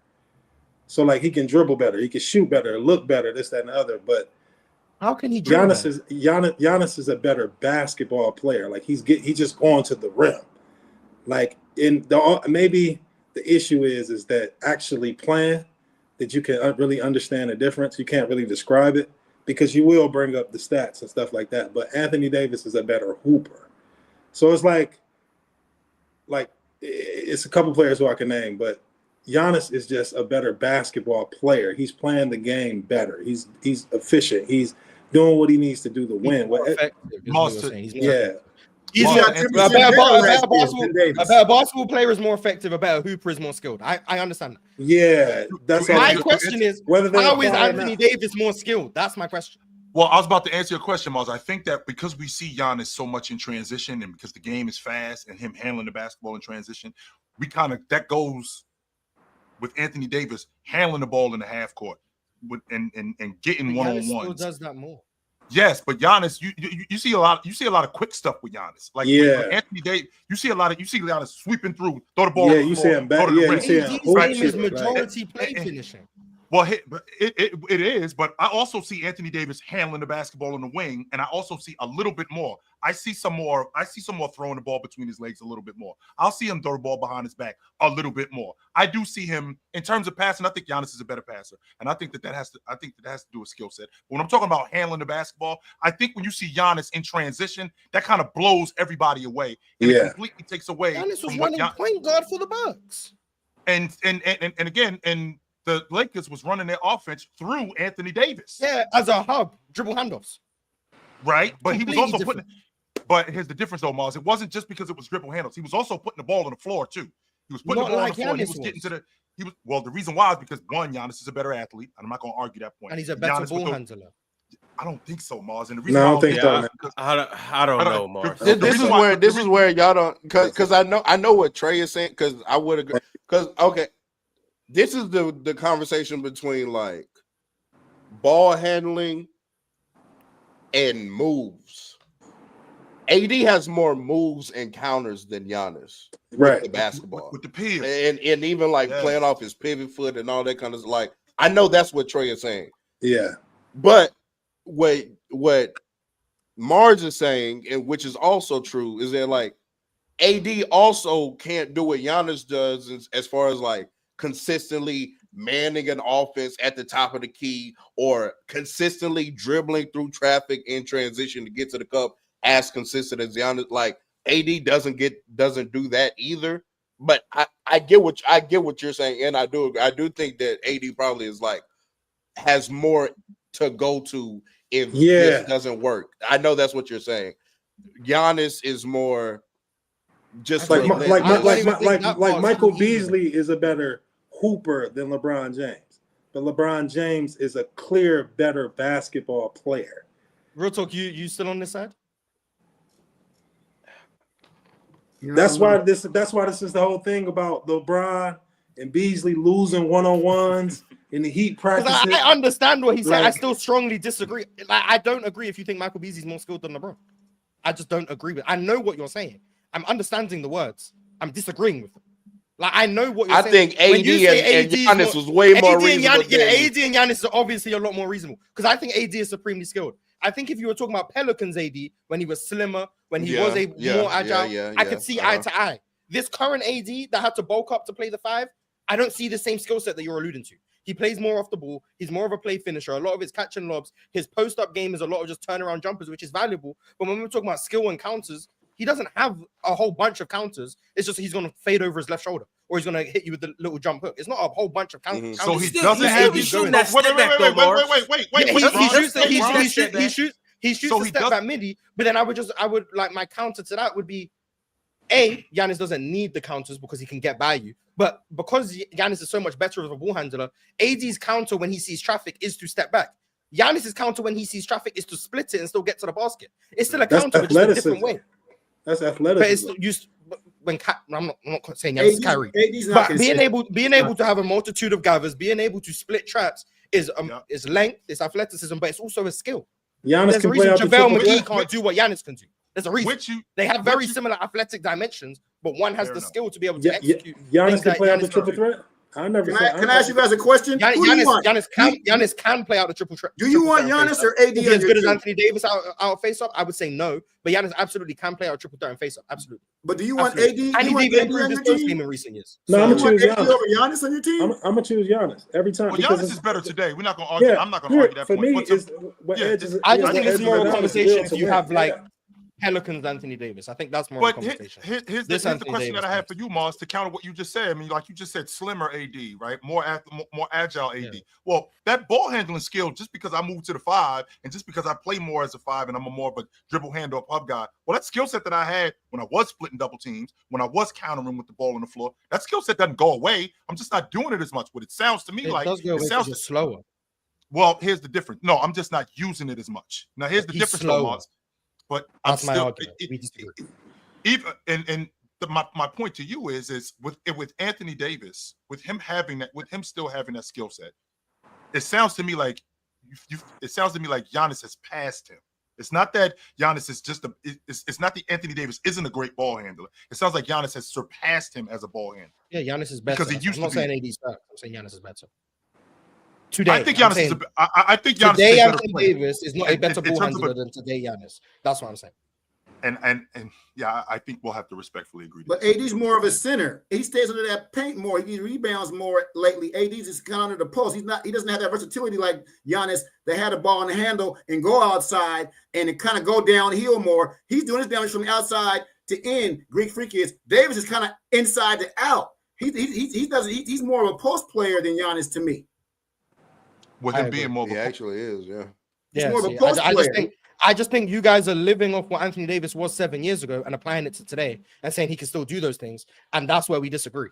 2018, with that fluidity, with that movement, when he was playing the 4 next to Boogie and he could really get downhill when he could move and he had the counter. Yeah, we had Boogie. Yeah, I'm with you. Yeah. I can see the vision. Would I still agree? Yeah, maybe. But I can see the vision. Current AD that's gone from 240 to like 260, whatever he is these days, where he's posting up more, he's less on the ball, he's less agile. Yeah. All of that, no, I don't see that vision. But older AD, I can see it. But today, no, I don't think AD could just flip a switch and then do all of those things he used to do 7 years ago. Because he was better 7 years ago. Why would he not do that if he could? This is why I'm interested. This is why I'm interested in seeing AD this year because number one, I'm interested to see like what he looks like. Does he opt to try to drop a few pounds, knowing that now he can play the 4 again and he doesn't have to be as big? I'm interested to see how he plays because I do think when some of those Laker years, like 22, 23, when he was bad, like shooting the basketball and stuff like that, I think people gave him a lot of bail by giving him that, oh, he's a play finisher. Da, da, da, da. Like, you can't just give the ball to Anthony Davis and expect him to, like, create a bat. Like, I disagree with that, but I also disagree with the point is, like, he does that to a level of, like, Jokic or, you know, to that extent. I think it is somewhere in the middle, and I think we'll be able to see that in Dallas. What I commend if he does it, then I'll put my hands up and be like, "Oh, you got it." If he does that, then I'll be like, what I commend Giannis on is not him declining. Like, he is consistent. Like, Giannis is very consistent. Giannis goes hard every time I see him play. I just like Giannis a lot. But in terms of skills, which it might not even apply. Like, it might not even matter. You can have all the skill sets you want. If you're not winning, it don't matter. Like, you know, if you're not efficient enough, you're not getting the numbers. None of everything I'm talking about don't matter. Like, to answer your question, I would take Giannis over AD 100 million times just because he's a winner. Like, hey Trey, it sounds like some other guys in the NBA that I know too, but I won't say any names. I wanted to ask who he thought was the best hooper in the NBA, like just skill. Like, who do you think is the most skilled in the league? Yeah, Hooper. It's Kyrie until he retires. It's between Anthony Edwards and Kyrie. As what? It's KD until KD retire. I'm sorry. Or KD, yeah, or KD. Yeah, why? And because me personally, I would argue Devin Booker's more skilled than that. But I'm talking about hooping. Like, Devin, he be having too many. Again, it's like Devin Booker has a lot of skills. Where is Steph Curry in the conversation? Why are you guys forgetting about Steph Curry, the greatest shooter of guys we earth? He goes over half court. You got to guard him. I mean, gee whiz, man. Can't nobody guard this dude, man. Steph do park stuff, too. Can't nobody guard him. We just seen him at a... I think Steph's a good answer, too. I think Steph's a good answer. You can't guard him. You cannot guard him. Shea, yeah. I think there's good options. But I'm saying right now, you can't say Shea because he just got MVP and this, that, and other. I think it's not I don't know. Like, because I would give it to Kyrie. I would say... I don't want to say Ja because he haven't done enough. I'm gonna give it to Kyrie. Like, just hooping. If you pulled up to a park and you saw Curry and you ain't never seen these dudes, you saw Curry and you saw Kyrie Irving, who was hooping? I mean, they're both hooping. It's 1A, 1B. I love Uncle Drew. You know what I'm saying? But you guys remember? Park, I see KD. Okay, yeah, but you guys remember last week we're talking about the face of the NBA, and I brought up Luka Doncic because Luka Doncic, to me, he's hooping. Okay, he's doing everything. He's hitting fadeaway jumpers. Yeah, Luka do be hooping. Show be hooping. So, I mean, and I actually I got to retract my LeBron statement too, because when they had that lockout and he was outside with KD, Ron is a hooper. Let's be clear about that. Yeah, I got to take that back. Yes, yeah. James is 100% a hooper. He had to mix. Was that him taking risks when he was out of the parks? Yes, that was him taking risks. That is though. Hey, matching up with KD too. Hey, come on. Right. He took a risk. All right, y'all. KD was frying him though, but hey. Bron was getting his get back though. Yeah, I'm about to go ahead and get into these super chats. Salute to everybody that's watching right now. Shout out to everybody on Twitter. If you haven't came over to YouTube and subscribed yet, come on and do that. If you haven't went over to Twitter and TikTok and Instagram and followed us, make sure you go do that. All right. I do want to shout out a couple more things too. Tonight, we are going to be on playback, watching the Atlanta Dream play against the Las Vegas Aces. Y'all pull up and enjoy this game with us. It's going to be a good one. These are two of the best teams in the WNBA right now, so you already know what to expect. Also, later tonight, before we get to this game, you got the press box. 8:30 p.m. Eastern time on the Players' Choice channel. You guys already know. Pull up. Check out the press box. The NFL season kicks off next week, so you need to get to know everything that you need to know about the NFL right here on this show. They'll be talking about which rookie quarterbacks shouldn't start and which ones should start. Shout out Dylan Gabriel. Also, last but not least, tomorrow, Throwback Thursday. Make sure to pull up because Mars has a very interesting game for us to watch. 7:30 Eastern time. Be there on time. Whose ringtone was that? Mine? Yeah. Gotta be chill. Yeah, for sure. I thought I turned it off. I apologize. All right, man. the first super chat It's a I got. ringtone. What the hell? I'm sorry. I just need to hear the phone ring. No, I need to hear just Biggie. knew. I don't just need knew to hear it was nothing either wild. you or Gurus. I just knew that ring. Go ahead, Ron. I'm sorry. All right, the first super chat I got is from Mr. Noir or Noir. How you say that, Morris? Mr. Noir. Mr. Noir, I think. Mr. Noir. Mr. Noir said 1 Michael Jordan, 2 LeBron, 3 Kareem, 4 Magic, 5 Tim Duncan, 6 Kobe, 7 Shaq, 8 Hakeem, 9 Larry Bird, 10 Steph Curry. This is my list. That dude list is insane. Just be missing something with this Magic Johnson. I swear. Shout out to Go PG, man. Hey, I'm doing my due diligence in the fight. I need more people to No, I'm not. Because some of the stuff you said about Magic, I think is crazy. But like what? Please tell me something crazy I said about Magic Johnson. You said he couldn't score in the half court. That's just not true. I didn't say no, not true at all. No. That's not what I said. That's not what I said. What did you say? You said it was transition. Yeah, real talk. What'd you say? He is a transition merchant for sure, and I'm standing on that. True. Yeah, Guru. But man, Magic, man, he's the best point guard ever. Are you guys kidding me? He Magic can be Johnson, the best. Showtime. He can be He the created best point Showtime. guard ever. That doesn't He mean I agree created with top five. Showtime. He is Showtime. Like He is Hold Showtime. on. Wait. he's not better than issue- Steph. Mars, wait a minute, Mars. Don't He say can be back better to than the Steph. Like, said. I don't care about better than Steph or whatever. Like he could be like he might not be whatever. That's fine. My issue is like that guy's list. He had MJ 1, Bron 2, Kareem 3, Magic 4. Right, that was his list. Correct. So like, Correct. think about it logistically, right? MJ joined the league after Magic was already in the league and was in year 5. Yeah, correct. LeBron didn't join the league until Magic was long retired. So what he's telling me is the greatest player of all time and the second greatest player of all time played together simultaneously. And that's not a problem for anyone. So Best Steph way and to ever do KD it. get taxed. Bron gets taxed for D Wade. Kobe and Shaq get taxed. But he has Kareem 3 and Magic 4, which would mean by the time Magic retired in 91, or by the time Magic was in 89 or 90, whenever Kareem retired, when Kareem retired in 89, that would mean he had Magic over MJ all time, because MJ was only in year 4.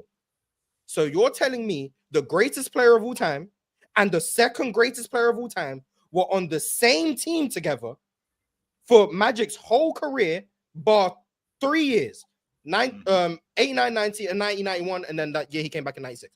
For all but 3 years, he played with the greatest player of all time. For 5 of those years, the greatest player of all time was still a top 5 player in the NBA. And that's just fine to everyone. Like, there's no issue with that. Mars is The different, people though. I'm talking about the people who care about accolades. I'm not talking about me. Everyone knows how I feel. I'm talking about the people who care about accolades, the people who care about championships, the people who care about all of that stuff.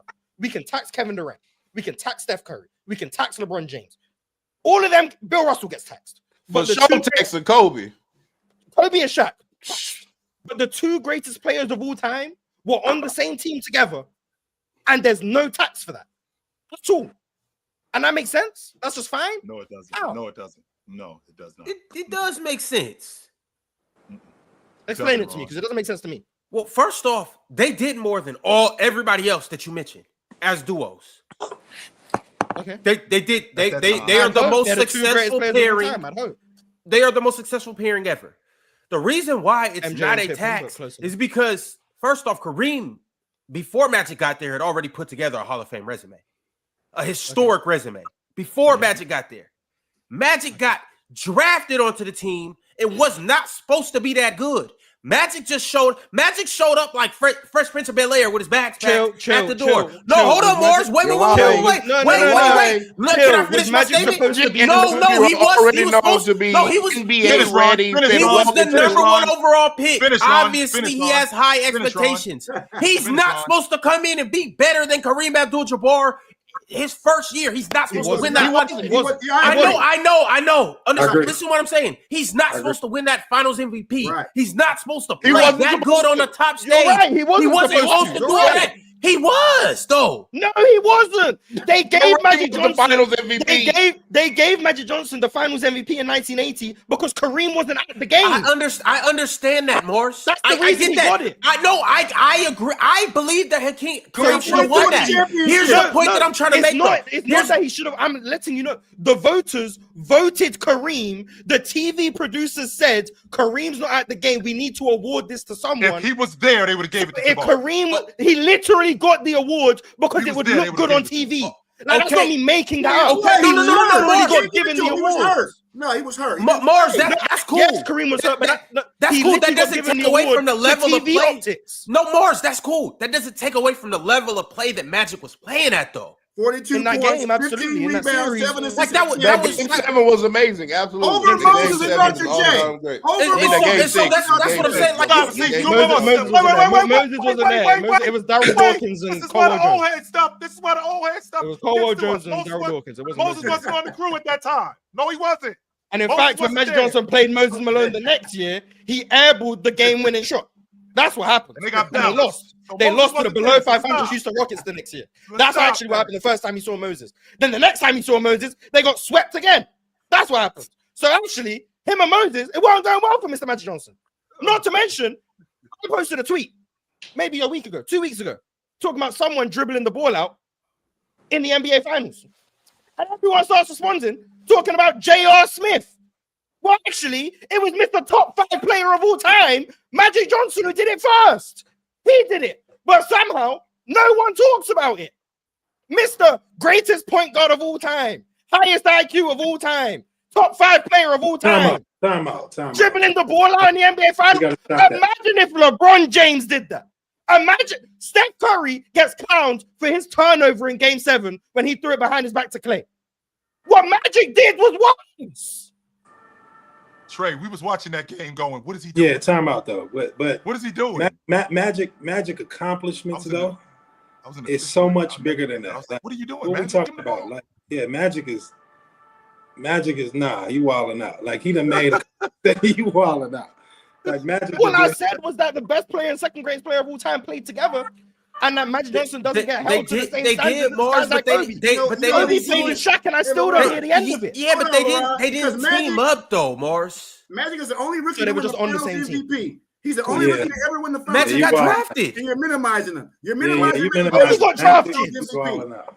He won the Finals MVP. He's the only rookie to do that. Finals MVP. But You he can't won take it. that from Magic Johnson. Yeah, you can't take that. The TV optics, And he that got whole Finals year- MVP because the TV producers say we need to give it to someone. Shit, I guess. Like that's what we praising. He got the award because the TV producer said we have to give it to someone at the game. Not because he got voted for the awards. The voters picked Kareem. So what about his other ones then? He started What about his center. other one? He started center, bro. Talk about He the started Finals center. MVP. Morris, If you're going to do that, talk about the fact that he lost Finals MVP He to a started 37-year-old center. Kareem. Talk about the fact that he lost the Finals MVP to James Worthy. He Talk about the fact that he lost to the Finals 4 times. You tell me all the time about LeBron's 6 Finals losses. Tell me about Magic Johnson's 4. Tell me about that. yeah, and that's when he well, lost I in the mean, first round, 5 and 4 is better than 9. You tell me about 4 LeBron James' weak Eastern Conference. Tell me about that Western Conference the Lakers were going through. Tell me about it. When he was seeing a below 500 Seattle Supersonics team in the conference finals. Tell me about that West. LeBron's East is weak, but Magic Johnson's West is valid. He can make 9 finals appearances. Everyone glazes them. LeBron makes 10. Oh, the East was weak. Tell me about the West. Enlighten me. What was going on? It's true to all of them. The thing I'm trying to say is I can't tax Magic for being drafted to Kareem's team. I don't believe that we should tax Kobe for being drafted. But he does get taxed, to the right? team. But he does get well, taxed. actually, no. If you tell me, Oh, no. Okay. Never mind. Because Shaq came the same year he was I was drafted. just, I was going to say, because I was just listening. But I'm saying, I don't. From Chill and Penn yesterday, trying to give the credit to Shaq because Kobe had 48 and 16. Yeah, so, I don't think Kobe and Shaq should be taxed. But I don't think Kobe and Shaq should be taxed. I agree. I agree. Without Shaq. I also want to put out there. Shaq won without Kobe too. He did. I don't think that should be taxed. I don't think Magic and Kareem should get taxed. In my opinion, I don't rank the same way other people do. I'm speaking for the general public. But Ron, you agree. Kobe gets taxed for playing with Shaq, right? And he should. Whether he should or not, Yes, he does. I don't think he should. I don't think Real Talk thinks that. I don't think Ron thinks that. I don't think Trey thinks that. I know Guru don't think that Kobe should get taxed. I don't know what Chill thinks. I'm gonna leave it alone. But the fact of the matter is, he does get taxed for that. Yeah. Meanwhile, people can comfortably have Magic Johnson as the 4th greatest player of all time, the 5th greatest player of all time, and have Kareem at number 3. And Magic Johnson, he played 12 years in the NBA, and that's including the 96 season, which really and truly, that's like Jordan Wizards years. Like, no, I guess. He played 11 years. He played 9 of them with Kareem. 9 of them. And if we were going to say 88, 89, Kareem wasn't the same, he played 6 years with a Kareem that was a top 5 player in the NBA. And there's no ounce of tax. Not 1% tax, 2%, no tax. How is that fair? Kareem played at that level, Mars. By all people's measures, Kareem is higher all time than Shaq. I'm yet to meet a single human being who says Shaq is over Kareem all time. I haven't met one yet. Maybe they exist. I haven't met one. I do feel like Shaq is over Kareem. Okay, thank you. One person. I've met one person who thinks Shaq is over Kareem all time. I believe that. Not skill-wise, not revolutionary-wise. How can one get taxed and not the other? That's my issue. But again, my thought process with this basketball is different. If Shaquille O'Neal plays against prime Shaq versus prime Kareem Abdul-Jabbar, this will be a disaster. I don't care what none of y'all. Kareem will whoop his ass because Shaq is going to get too tired right up and down that court. He can't block prime Shaq. Prime Shaq. What's prime Shaq? 2000? Kareem was Orlando Shaq. Orlando Shaq. We can go with Orlando Shaq. We can go with whatever Shaq y'all want to go with. He needs to take care of himself. Like, what are we talking about? I disagree with that part, though. Are we going to test Michael Jordan for Scottie Pippen? He never won without Scottie Pippen. Are we going to tax Michael Jordan? Why don't we? You should. You should. You should. Are we going to tax him? That's the top player all time. I don't know. You tell me. You should. If KD gonna get taxed, Mars, it is different circumstances. KD did something that's different than ever. Michael Jordan and Scottie Pippen were drafted to the same team and built that with each other. Magic Johnson built that with Kareem together from day one. With Scottie Pippen, when Michael Jordan and Scottie Pippen won that championship, they beat Magic. That was all Scottie Pippen. That was all him on Magic. He did that. He won that series. He should have got MVP that year over Michael Jordan. Scottie Pippen did not get the respect he deserves, but we want to keep making Michael Jordan God. He couldn't win shit without Scottie Pippen playing that defense. This has been a fantastic show. This has been an amazing episode. This has been an amazing episode. For everyone who complained that there was too much LeBron hate yesterday, we've had Magic Johnson hate today. We've had Michael Jordan hate today. All of your legends have been hated on today. So you LeBron fans, Bill Russell, Bill Russell got hated on today. Wilt Chamberlain got hated on today. Kobe got hated on today. Like, just put out. It's not just LeBron. It's not always LeBron. I just think it's weird that Magic and Kareem were viewed as the 2 greatest players of all time. They played together, and suddenly that's just okay for people. That's just weird to me. But I'm taking Shaq over Kareem. I don't care what nobody says. Hey, I respect the opinion. Yeah. I ain't mad at it. You gonna tell me peak Shaq? They had to change the rules for Shaq, though. They changed the rules because Shaq was so dominant. That's what I'm saying. That's all I'm saying, man. He could not be stopped down low. Wait, can we get back to the year that Scottie should have won MVP over Mike? Wait a minute. What? You know what? What year was this? What year was it? He said 91. That year you should be all that. Damn near a triple-double, Chill. You should be on his side. That year they beat Magic. Scottie Pippen was all over Magic Johnson, man. That 6'9", that defense, Scottie Pippen was everywhere, man. Scottie Pippen. You say he should have been the Finals MVP? He should have been the MVP over Jordan. Yes, he should have been.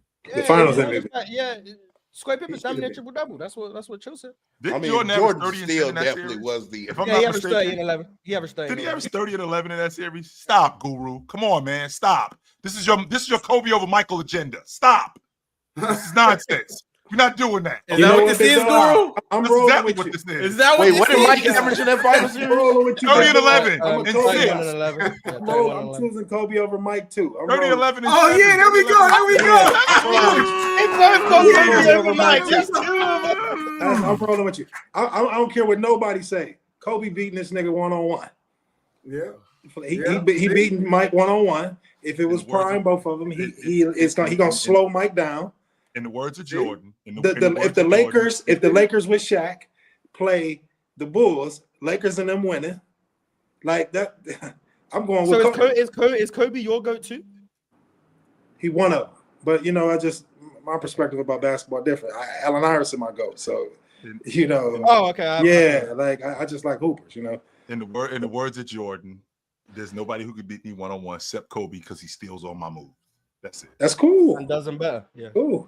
He patterned game after Jordan. He just does it better. That's all. He just does it better. He patterned himself. Then why didn't he do what Jordan did? Evolution is real. So Chill. We got a little clip going viral when I said the little typewriter computer shit. I didn't know that. No, I didn't. Yeah, it's somebody just posted it not that long ago because it's the truth. Hey, Kobe is the advanced version. evolution I got you. It's the advanced version of Michael Jordan. Only except he isn't though. But it's the same shit Shea said about Kobe. Shea said the same thing. He said Kobe is MJ, but just evolved and better. So he's the advanced version. And Allen Iverson, he embarrassed Michael Jordan. Allen Iverson embarrassed him. It was the worst. He got embarrassed. Grant Hill was cooking Mike. Talk about Penny Hardaway. Come on. Penny was cooking Mike. Kobe cooked Mike too. Not just Wizards Mike. He cooked Mike and Pip a couple times. Now we talking. Now we preaching. Grant Hill was cooking Mike. He wasn't. I understand what y'all saying, Guru and Trey. I understand what y'all saying. I don't agree with it, but I do. I can feel where y'all coming from though. Like if you were to give me $1 million and say LeBron's playing Kobe or Jordan's playing Kobe, who are you putting your money on? I wouldn't know what to do with my money. I'm putting my shit up, man. I'm putting my shit on Kobe. I don't know who I was. You talking about the ones or what we talking about? Yeah, ones. I'm putting my shit on Kobe. I don't know. He gonna post Mike's little ass up. Shit, Mike gonna post his little ass back up. Yeah. It's gonna be. No, I'm talking shit. No, it'll be a great game. I'm just talking shit. It'll be a great game, but I'm going with Kobe. I love Mike, but I'm going with Kobe. All right, y'all. I'm jumping back in these super chats. NY Breezy said, should AD slim down a bit if he's going to play the 4 in Dallas and get back to some of the Pelicans' mobilities? We forget that he had to put on more weight if compared from what he was in 2020 and 2024. I wouldn't be surprised if he did slim down because he's now getting to play the 4. That's what he wanted to play right from the beginning. So the fact that he's getting to play the 4, I wouldn't be surprised if he came into camp 10, 15 pounds lighter than what he was playing the 5, playing at about 240. That would not surprise me at all. Yeah, I can get with that. Yeah, I said something about that earlier. I agree. Yeah, I can get with that. Also, what do you think that real talk? What do you think over under? Because you got Anthony Davis getting busy this season. Over under 60 games. Over. Yeah, I think he's going to be healthy. Yeah, he's playing. Over under. Because I think AD this year is going to play. God forbid, though, but even if he's not supposed to be, I think he's going to play. At least until I think he's trying to prove something to himself as well. Actually, over that's under what 25 games. That was him coming back last year because last year he had no business coming back playing. I think AD will average like 20. Yeah. I'd expect AD to average like 26, 27. So you're taking the over, okay? Over under 9 rebounds. Over.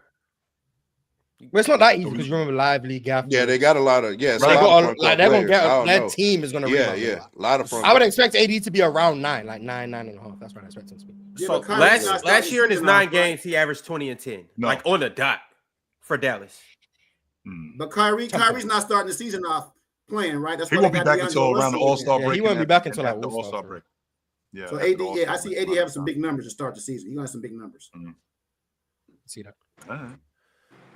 Joseph Washington said it's the motor with AD and Giannis. As president of the ADFC, I stopped debating it a few years ago. AD is about to go nuts in Dallas. He was too fanned out with Bron. Okay. Are we looking I'm looking forward to seeing that. Yeah, I'm looking forward to seeing that too. I am too. Yep. Trevi, a Hall of Famer, sent through a members chat. Brace yourself, y'all. He said, Trey knows ball. Shaq over Kareem is easy work. Ain't no Lil 80s, 70s, 60s centers going over great Shaq. Most approved this year is the white Teletubby that got traded while having his worst year. in raw talent, what's the gap between AD and Duncan? So essentially, what you're telling us that Luka got to get back to what Luka was. Like he can't do that. Yes. That's essentially what you're saying. That's Okay, fair. prove that you can get back.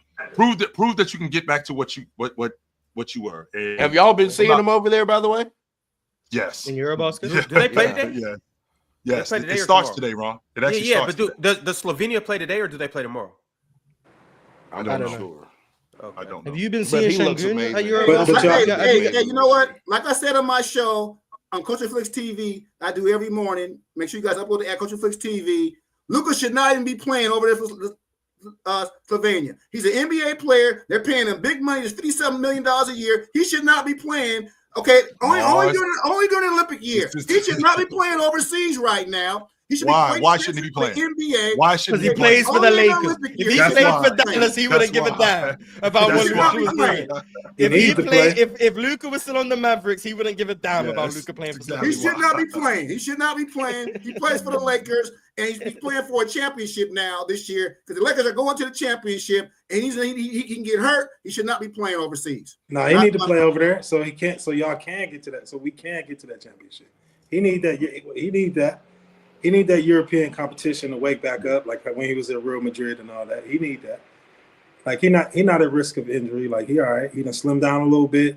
He running up and down. He need that because that's the only. Honestly, that's the only way the Lakers gonna win if he come in right. Like he don't need to come to New York and do that Lifetime Fitness open run and what. Nah, he need to be over there. He need to be playing it with real competition.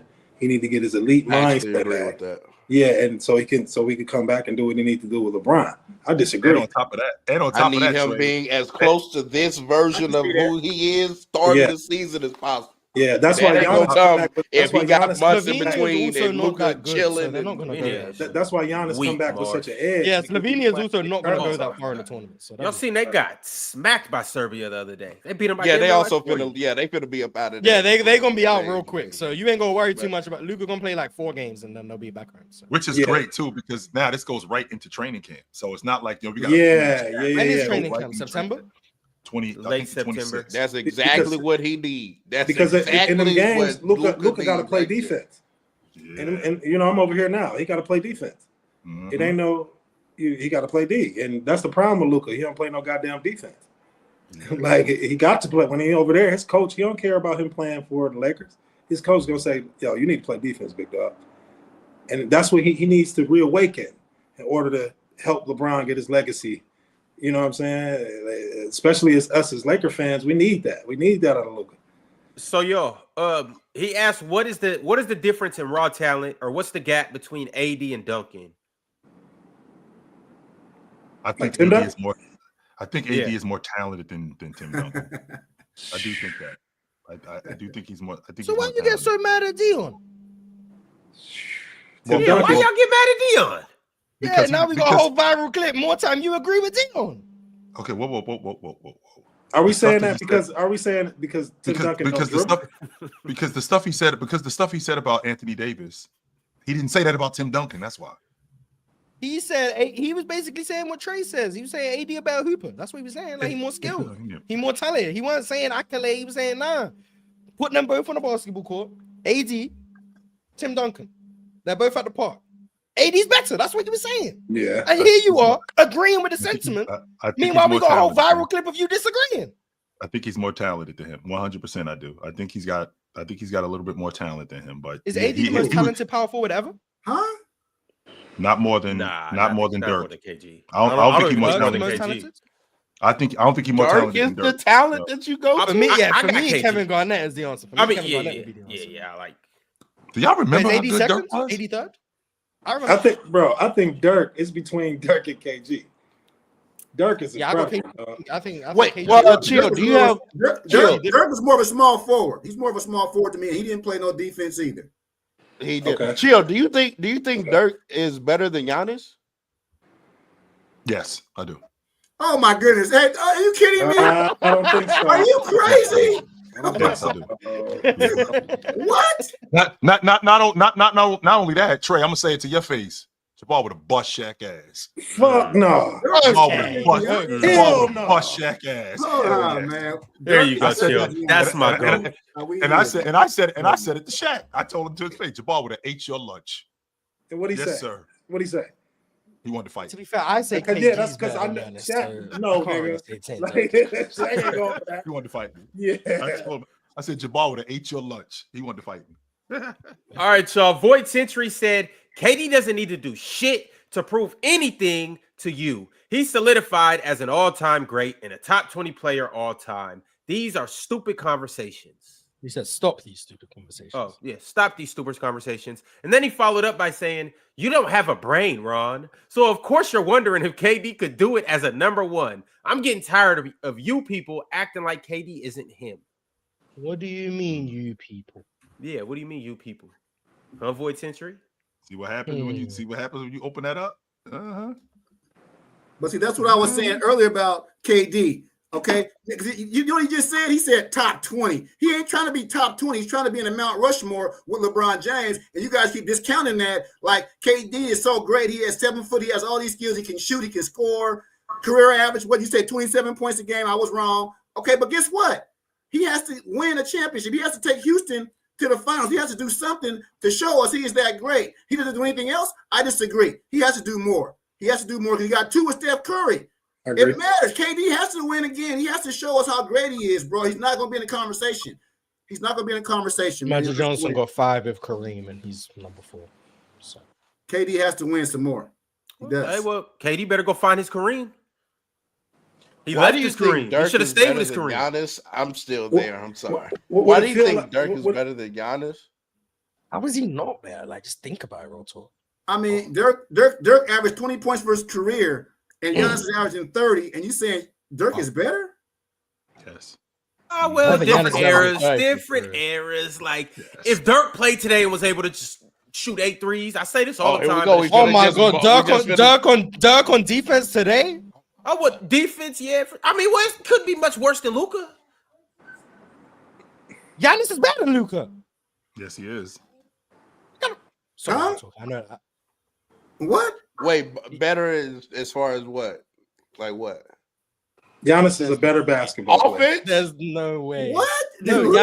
Giannis is better than Luka. You guys are. I What do agree you with mean you. by Giannis that is though? a Like better what do you basketball player. mean better? You know Exactly the what same he thing just I mean, said. I say all the time, Exactly. real talk. What are you talking about? Yeah. Giannis Antetokounmpo is better at basketball. Is Yes. a better Now player. it's what do than I mean? Dirk- You know what I mean? Every than- time I say the word better. than Luka Now Doncic. it's what do you That's mean? what he's saying. Giannis No plays way. defense, and he Yes. plays great offense, and that's as far as we got to go. Like, Yeah, Giannis I is a didn't know better you guys basketball hated Giannis like this. No, I do not. I am far from Giannis. No, I realized your Giannis stuff is just anti-Jokic agenda. It's not even you like No, Giannis. it's not. You I just wouldn't- be hating on Jokic. I said he's better than KG. That has nothing to do with Giannis. I mean Jokic. You What you also talking said that Luke. You were trying to say Luke is better. You need to ask me how good I think Luka is. How good do you think Luka is? Real I talk. don't do that. How good do you think Luka is? Real I'm talk? gonna be quiet for right now. I think Luka, all right. To I answer think your he question, real talk. To answer Mm-hmm. your question, real talk. I think Dirk revolutionized the power forward spot. I think as a bucket getter, I think he's in the upper echelon of bucket getters. And I don't just mean at the power forward spot. I mean overall. I think he's in the upper echelon of bucket getters. I think he has a vast amount of ways that he could score. I don't like the fact that he won the double-digit rebounder in the playoffs, but I do love the fact that he picked it up in the playoffs. I love that about him. I like the fact that he changed his game, even though the game was getting moved to the long ball line. He stayed consistent in what he was good at, which was playing in the mid-range. He was a great transition player. I'll give you the edge on Giannis as a transition player, but I feel like Dirk, in terms of a stop and pop long ball shooter, Dirk is a stop and pop mid-range shooter. He was great. He was great at finishing. And when we get into the meat and potatoes of games, we didn't have to worry about Dirk running from the free throw line because he was money at the free throw line, so we could go to him in the meat and potatoes of games, whether it was 4 buckets or whether it was for him to just knock down free throws. I just think Dirk Nowitzki as a 4-man, I just think he was better. Let me do what you do all the time. So what you said is Dirk is a better bucket getter. That's basically what you just said. I get the Dirk scoring argument. Definitely a more versatile scorer. I do like Dirk being able to be a closer as a 4-5, which typically those bigger players need some kind of like perimeter initiator and playmaker for them late in game. Dirk didn't necessarily need that. I think that does have a lot of value. But at the end of the day, I mean, Giannis is 30, 11, and 12 and 6 or whatever on like very good efficiency himself. 60% for the last, at this point, 2 years. It's getting to a point to where like that scoring versatility argument. That's why I am starting to think of a player like a Shaq because he's just racking up the years now to be like, yeah, but if he's going to go out there and get 30 his damn self on like very efficiently, to hell with the versatility. And then I have the extreme gap on defense, and then not to mention, I also think Giannis is a better passer and playmaker than Dirk by a substantial gap as well. So I do think Dirk is a better scorer. I'm with you on that. But any other facet of the game, I got Giannis. So you think he better at basketball?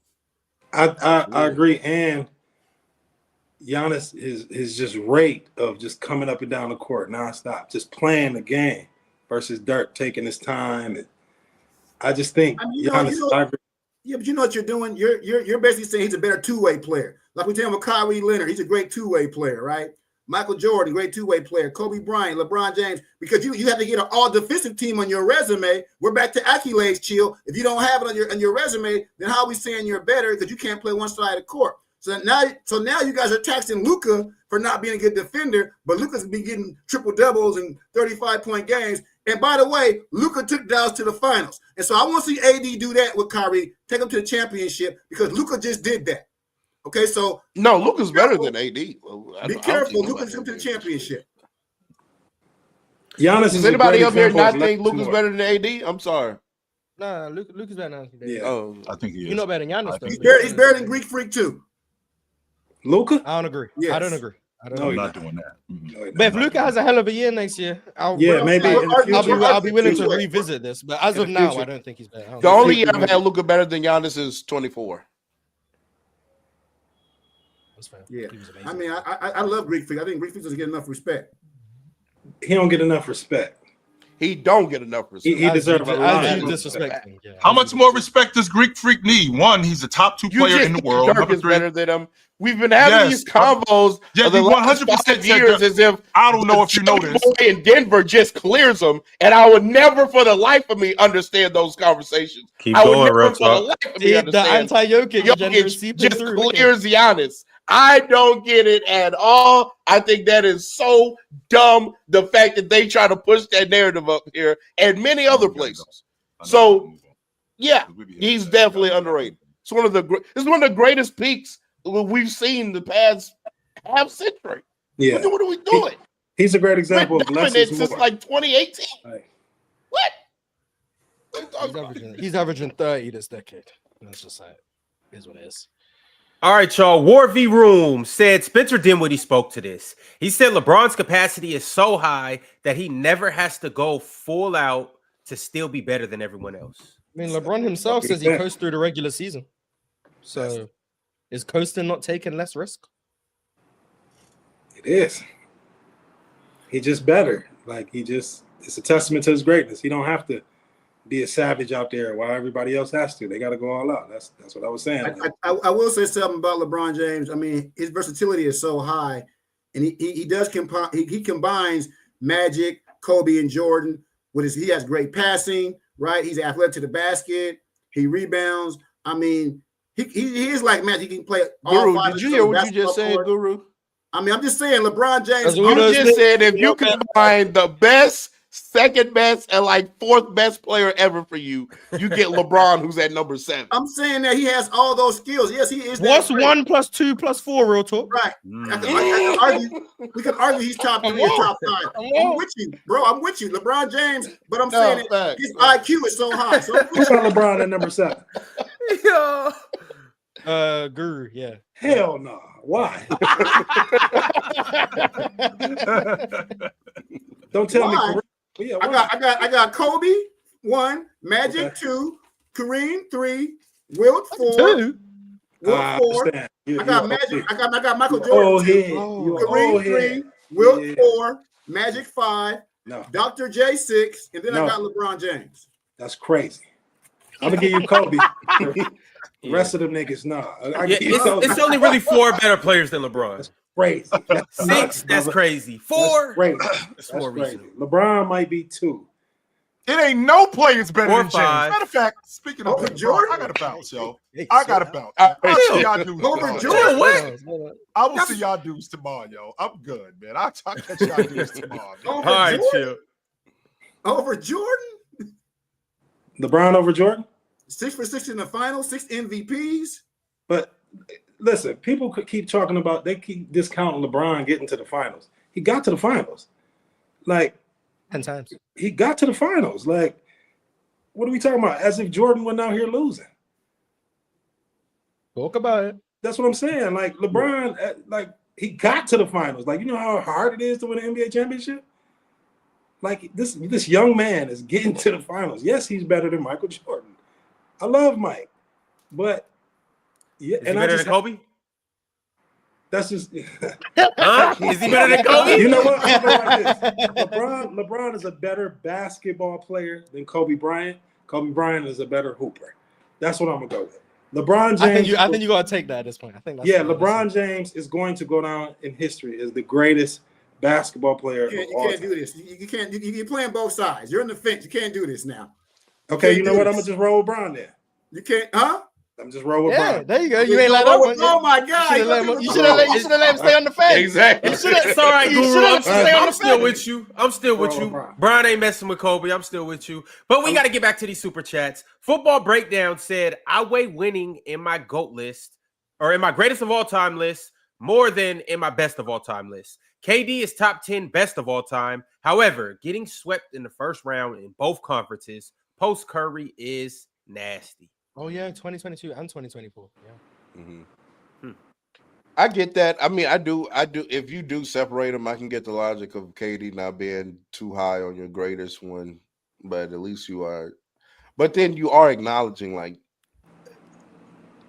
he's one of the 10 best you've ever seen. Yeah, it's just backwards to me, and the reason I can't convince people to not care about accolades. That battle, I lost that battle a long time ago, but it doesn't make sense to me that someone can, for example, who's a name that I don't want to slander? I'll use Stephen KD. I'll use Stephen KD. It doesn't make sense to me that someone can be like, KD's better than Steph, but Steph's greater. And then you get them to try and explain it. And it's like, at some point, we have to just acknowledge you're actively saying you're putting the worst player above the better player. Like, at some point, we have to just strip everything away and get to the bottom of the situation. And you are actively arguing for the worst player, in your estimation, being above the better player. You are ranking players 1 through 10, 1 through 20, whatever the case may be.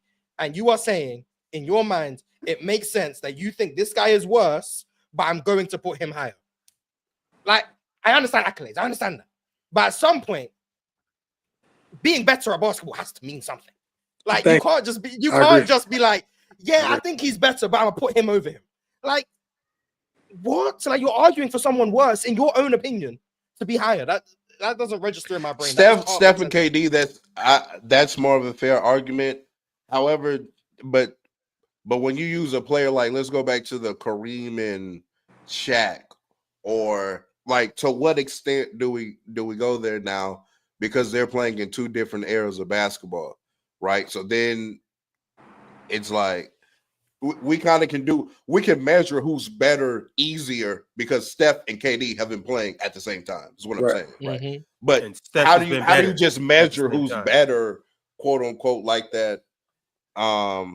And then some would say it's easier to be better in the 70s than it is to be better in 2010 or whatever. So when you try to translate that for errors, I think that's where kind of the accolades and the being able to see that, oh, this person was a 10-time All-NBA player during their time or whatever. They kind of summarize that time period of basketball, basically, and who was good at that time to me basically what accolades can help people do.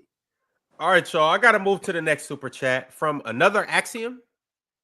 Said, for all-time rankings, is there a statistic that calculates MVP votes and weighs them into how you would with a GPA? Like first place votes weighs more than second. Is that not MVP shows? Is he saying like, I don't know. Yeah. I think that's MVP shows, I think.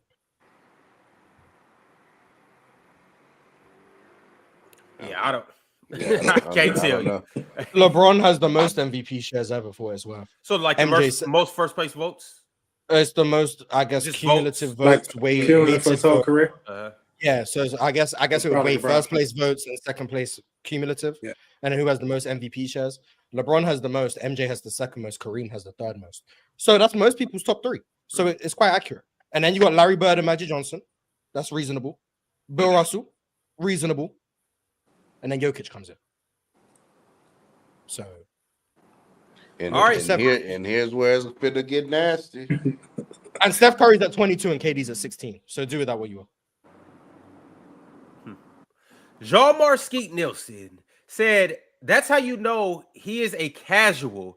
He brought up 62 for Wilt and not 67. 62 is the most overrated season ever. There's like 2 games of 62 Wilt available. Look, it's 62. We always talking about Wilt Chamberlain.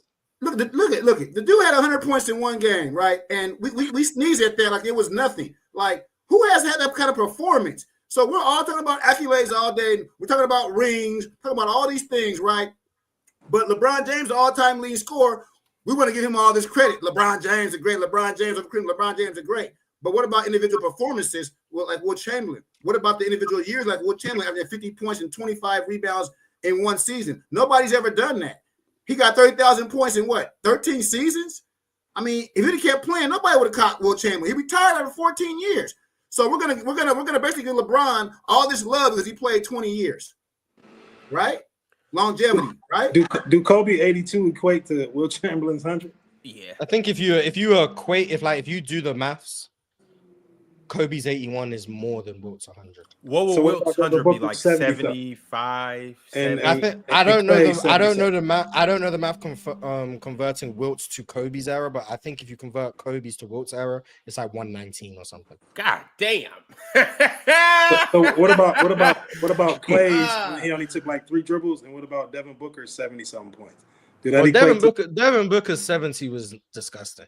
So I don't know what that would equate to. I only know Kobe's. I think Kobe's at 119. I think the 2 highest would probably be Luka's and Kobe's in terms of like how much they would equate to. What about Kobe? What about Kobe? 62 points in 3 quarters, outscoring the whole Dallas team, who scored 61. What about that? So where I'm going to is that all those names we named, what would they do? He did that in 2005. Oh, if they played in the 60s? In Wilt's era, what would these guys do? I'm going to put some respect on the 60s and not answer the question. Okay. I don't want to take nothing away. I definitely don't want to take away from nobody's era, but all them dudes would drop 200 points. All right, y'all. Luke Kenyon said GOAT talk needs to be like gumbo. GOAT talk needs to be like gumbo. Different criteria mixed in. Peak, rings, longevity, legacy, etc. Kobe is not even close to LeBron all time.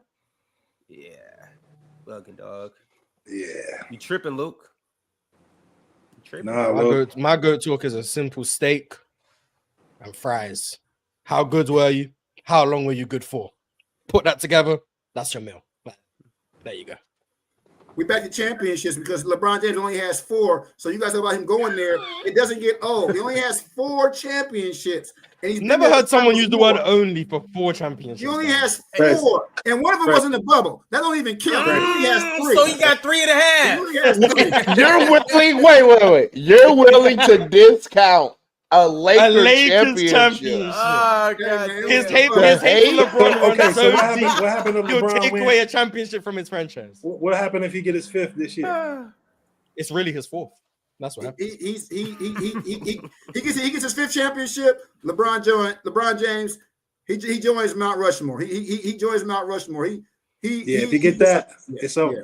He number one. He finally passes Wilt. All it took was 3 more rings than Wilt. Yep.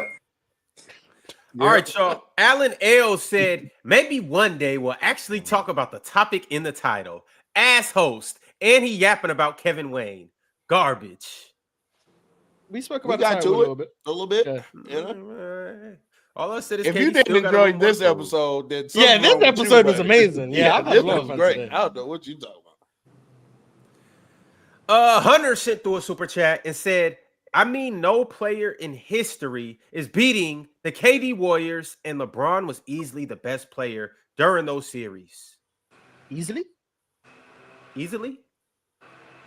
He easily outplayed KD in 2017 finals?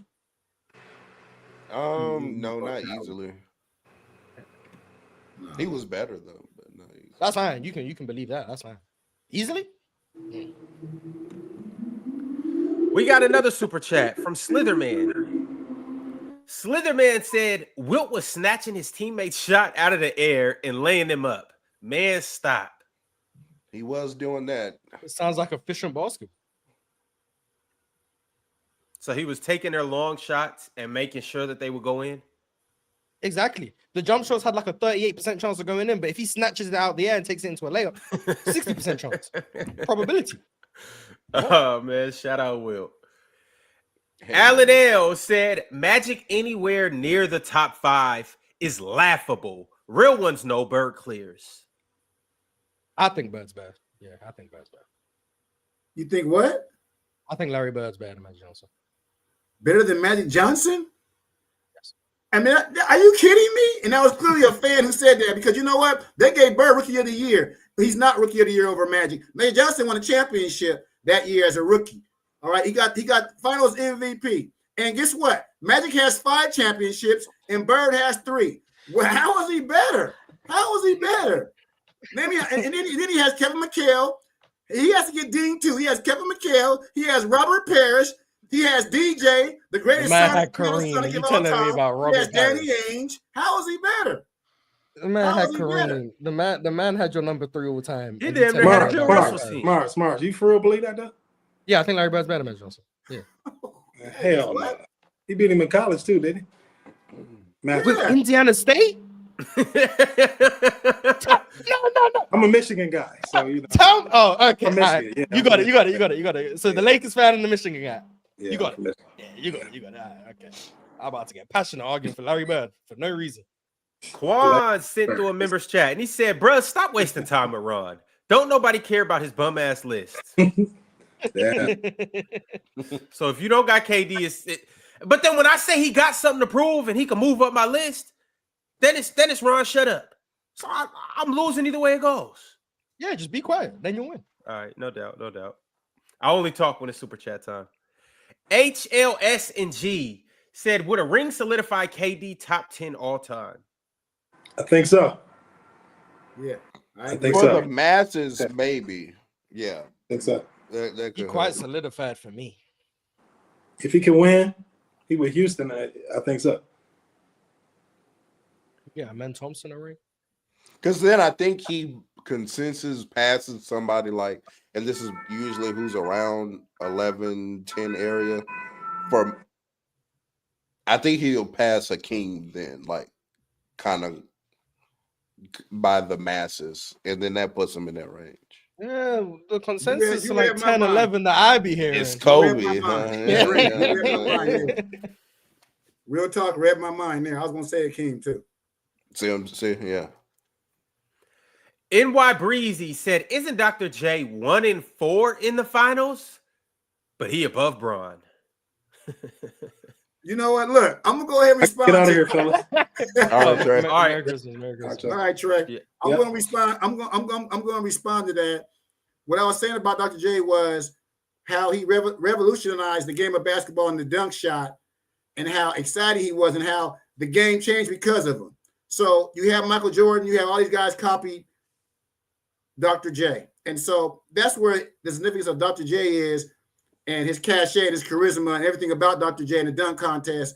So I get it. I know what you're saying. LeBron James checks all these boxes that Dr. J doesn't check, but Dr. J played in the ABA, so we get it. We get it. It's close. It's close. It's close. But I gotta go. Guru, you right though. Bron didn't revolutionize the game. Super chats, Ron. I'm gonna get back to my top 10 list. I'll check in with y'all soon. Capo said the Rockets will not be better than the Wolves, Nuggets, or OKC this year. No, facts, Capo. I'm not that high on the Wolves. I have to see the Wolves play. Like, I'm not as high on the Wolves, but they keep making the conference finals. So I mean, I gotta see Denver because that's another team I gotta see. The fact that they just penciled in for 60 wins for a lot of people is not making sense to me. Drink More Water sent through a members chat and said you could save this for the topic section. Y'all left one face off the episode, and it's Embiid. He's talking about the thumbnail. He said, I think Embiid, PG, and the whole 76ers organization have the most to prove coming off last season. I think PG will have a really good year this year. I think people have gone too far the other way in terms of underrating Paul George. Embiid, yeah. But yeah, Philly, I think I'm not saying Philly's going to surprise people. I don't even know if they're going to make the playoffs because obviously Embiid's not going to play too much. But if they can get right in terms of health, I think Philly will be a contender in the East, and that'll be quite interesting. Anybody expecting anything from Philly is like that one caring family member that just can't accept that family member is now a crackhead, and there's nothing that you can do about it. They're on cocaine. Are Philly the Eastern Conference Clippers? Is that what you're saying?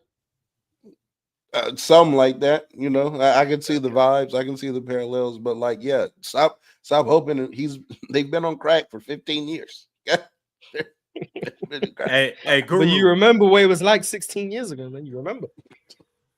Hey, Guru, apparently you got some people's bloods boiling because you got people messaging me on the side talking about they need to have a discussion with you. No way. People message you about? Oh, hey, shout out Jason Grills. Oh, God. Shout out Grillionaire. All right, Pensare Basketball. Y'all know who he is. He might be up here tomorrow. He says Scotty Barnes going to prove you don't know ball. Scotty Barnes have anything to prove? To who? Yeah, to who? Who cares? You have to care to definitely who cares. But if I'm gonna be up here on a show with Penn 2 to 3 times a week, Scotty Barnes better be hooping the way he been talking about him for the last. Oh yeah, I definitely will be keeping up with his stat line and stuff for sure. Just in case. You know what, Scotty Barnes, he rebounds. He's athletic. He's shown some flashes, but he hasn't been consistent. But he's a big guard though. He's a good young player. He's solid. He is. Yeah, he all right. Jalen Green got a lot to prove too. Yeah, see, another one. See, if you're just not expecting anything out of Jalen Green. What? So 25 a game. Just wait. We're just it's positivity. Yeah, I expect 20 a game from Jalen. I expect 20, 25. Yeah, he should have 20 a game. I agree. Guru Noble. Exactly. I agree. Oh, Ron, you know who I have expectations of? What's up? Kawhi Leonard. Are we done with the super chats, Ron? We got one more super chat. I forgot to pull out at the Golden Dragon. Sent through a $9.99 super chat, the last one of the day. This person said quality is over quantity in the NBA GOAT debate. MJ didn't give a fuck about padding his total points. He left to play baseball and didn't play from 98 to 01. 40K points is cool, but how can you hold that against MJ? It's in not a conversation. In a conversation about who's the greatest basketball player to ever live, respectfully, not playing basketball matters. If the man actively chose not to play basketball, meanwhile the other man was playing basketball, I think that's relevant to the conversation. My fault. Won't happen again. All right, y'all. It has been real. It has been fun. Yo, Guru, tell the people once again where they can find you at. You can find me at Culture Flix TV. Upload the app for free on your iPhones, your Roku TVs, and you can watch the Guru Bill Libby Sports Show on Culture Flix TV. This week I will be starting. You can come on there. I'll be on there at 6 a.m. every morning. This week, starting on Thursday, I will be there every morning. 6 a.m. What time zone is that? 6 a.m. 6 a.m. Pacific time. Okay. West Coast. Yo, real talk.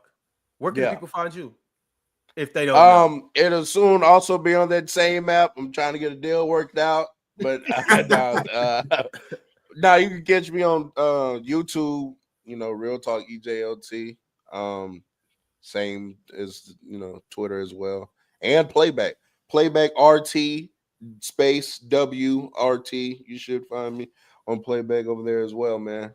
Haven't streamed in a while. Might have to, but I've been trying to pull up and I ain't seen you live. Yeah.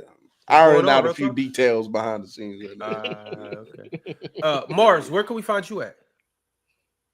For now, just here for real. Normally you can find me at Monster Sports on YouTube. Had a nice little series going on over there for a few weeks. We taking a little hiatus during the off season because it's the off season. But find me over there. I am on Twitter, Monster Sports over there. But yeah, mainly over here. So hi. And if you're looking for me, you could either find me on the press box later tonight, Wednesday at 8:30 p.m. Eastern, or Sunday at 11 a.m. Eastern, or you could catch me after that on Playback watching the Las Vegas Aces versus the Atlanta Dream. Y'all pull up because it's going to be a good game, and we will catch y'all same time, same place tomorrow. We out. Christmas.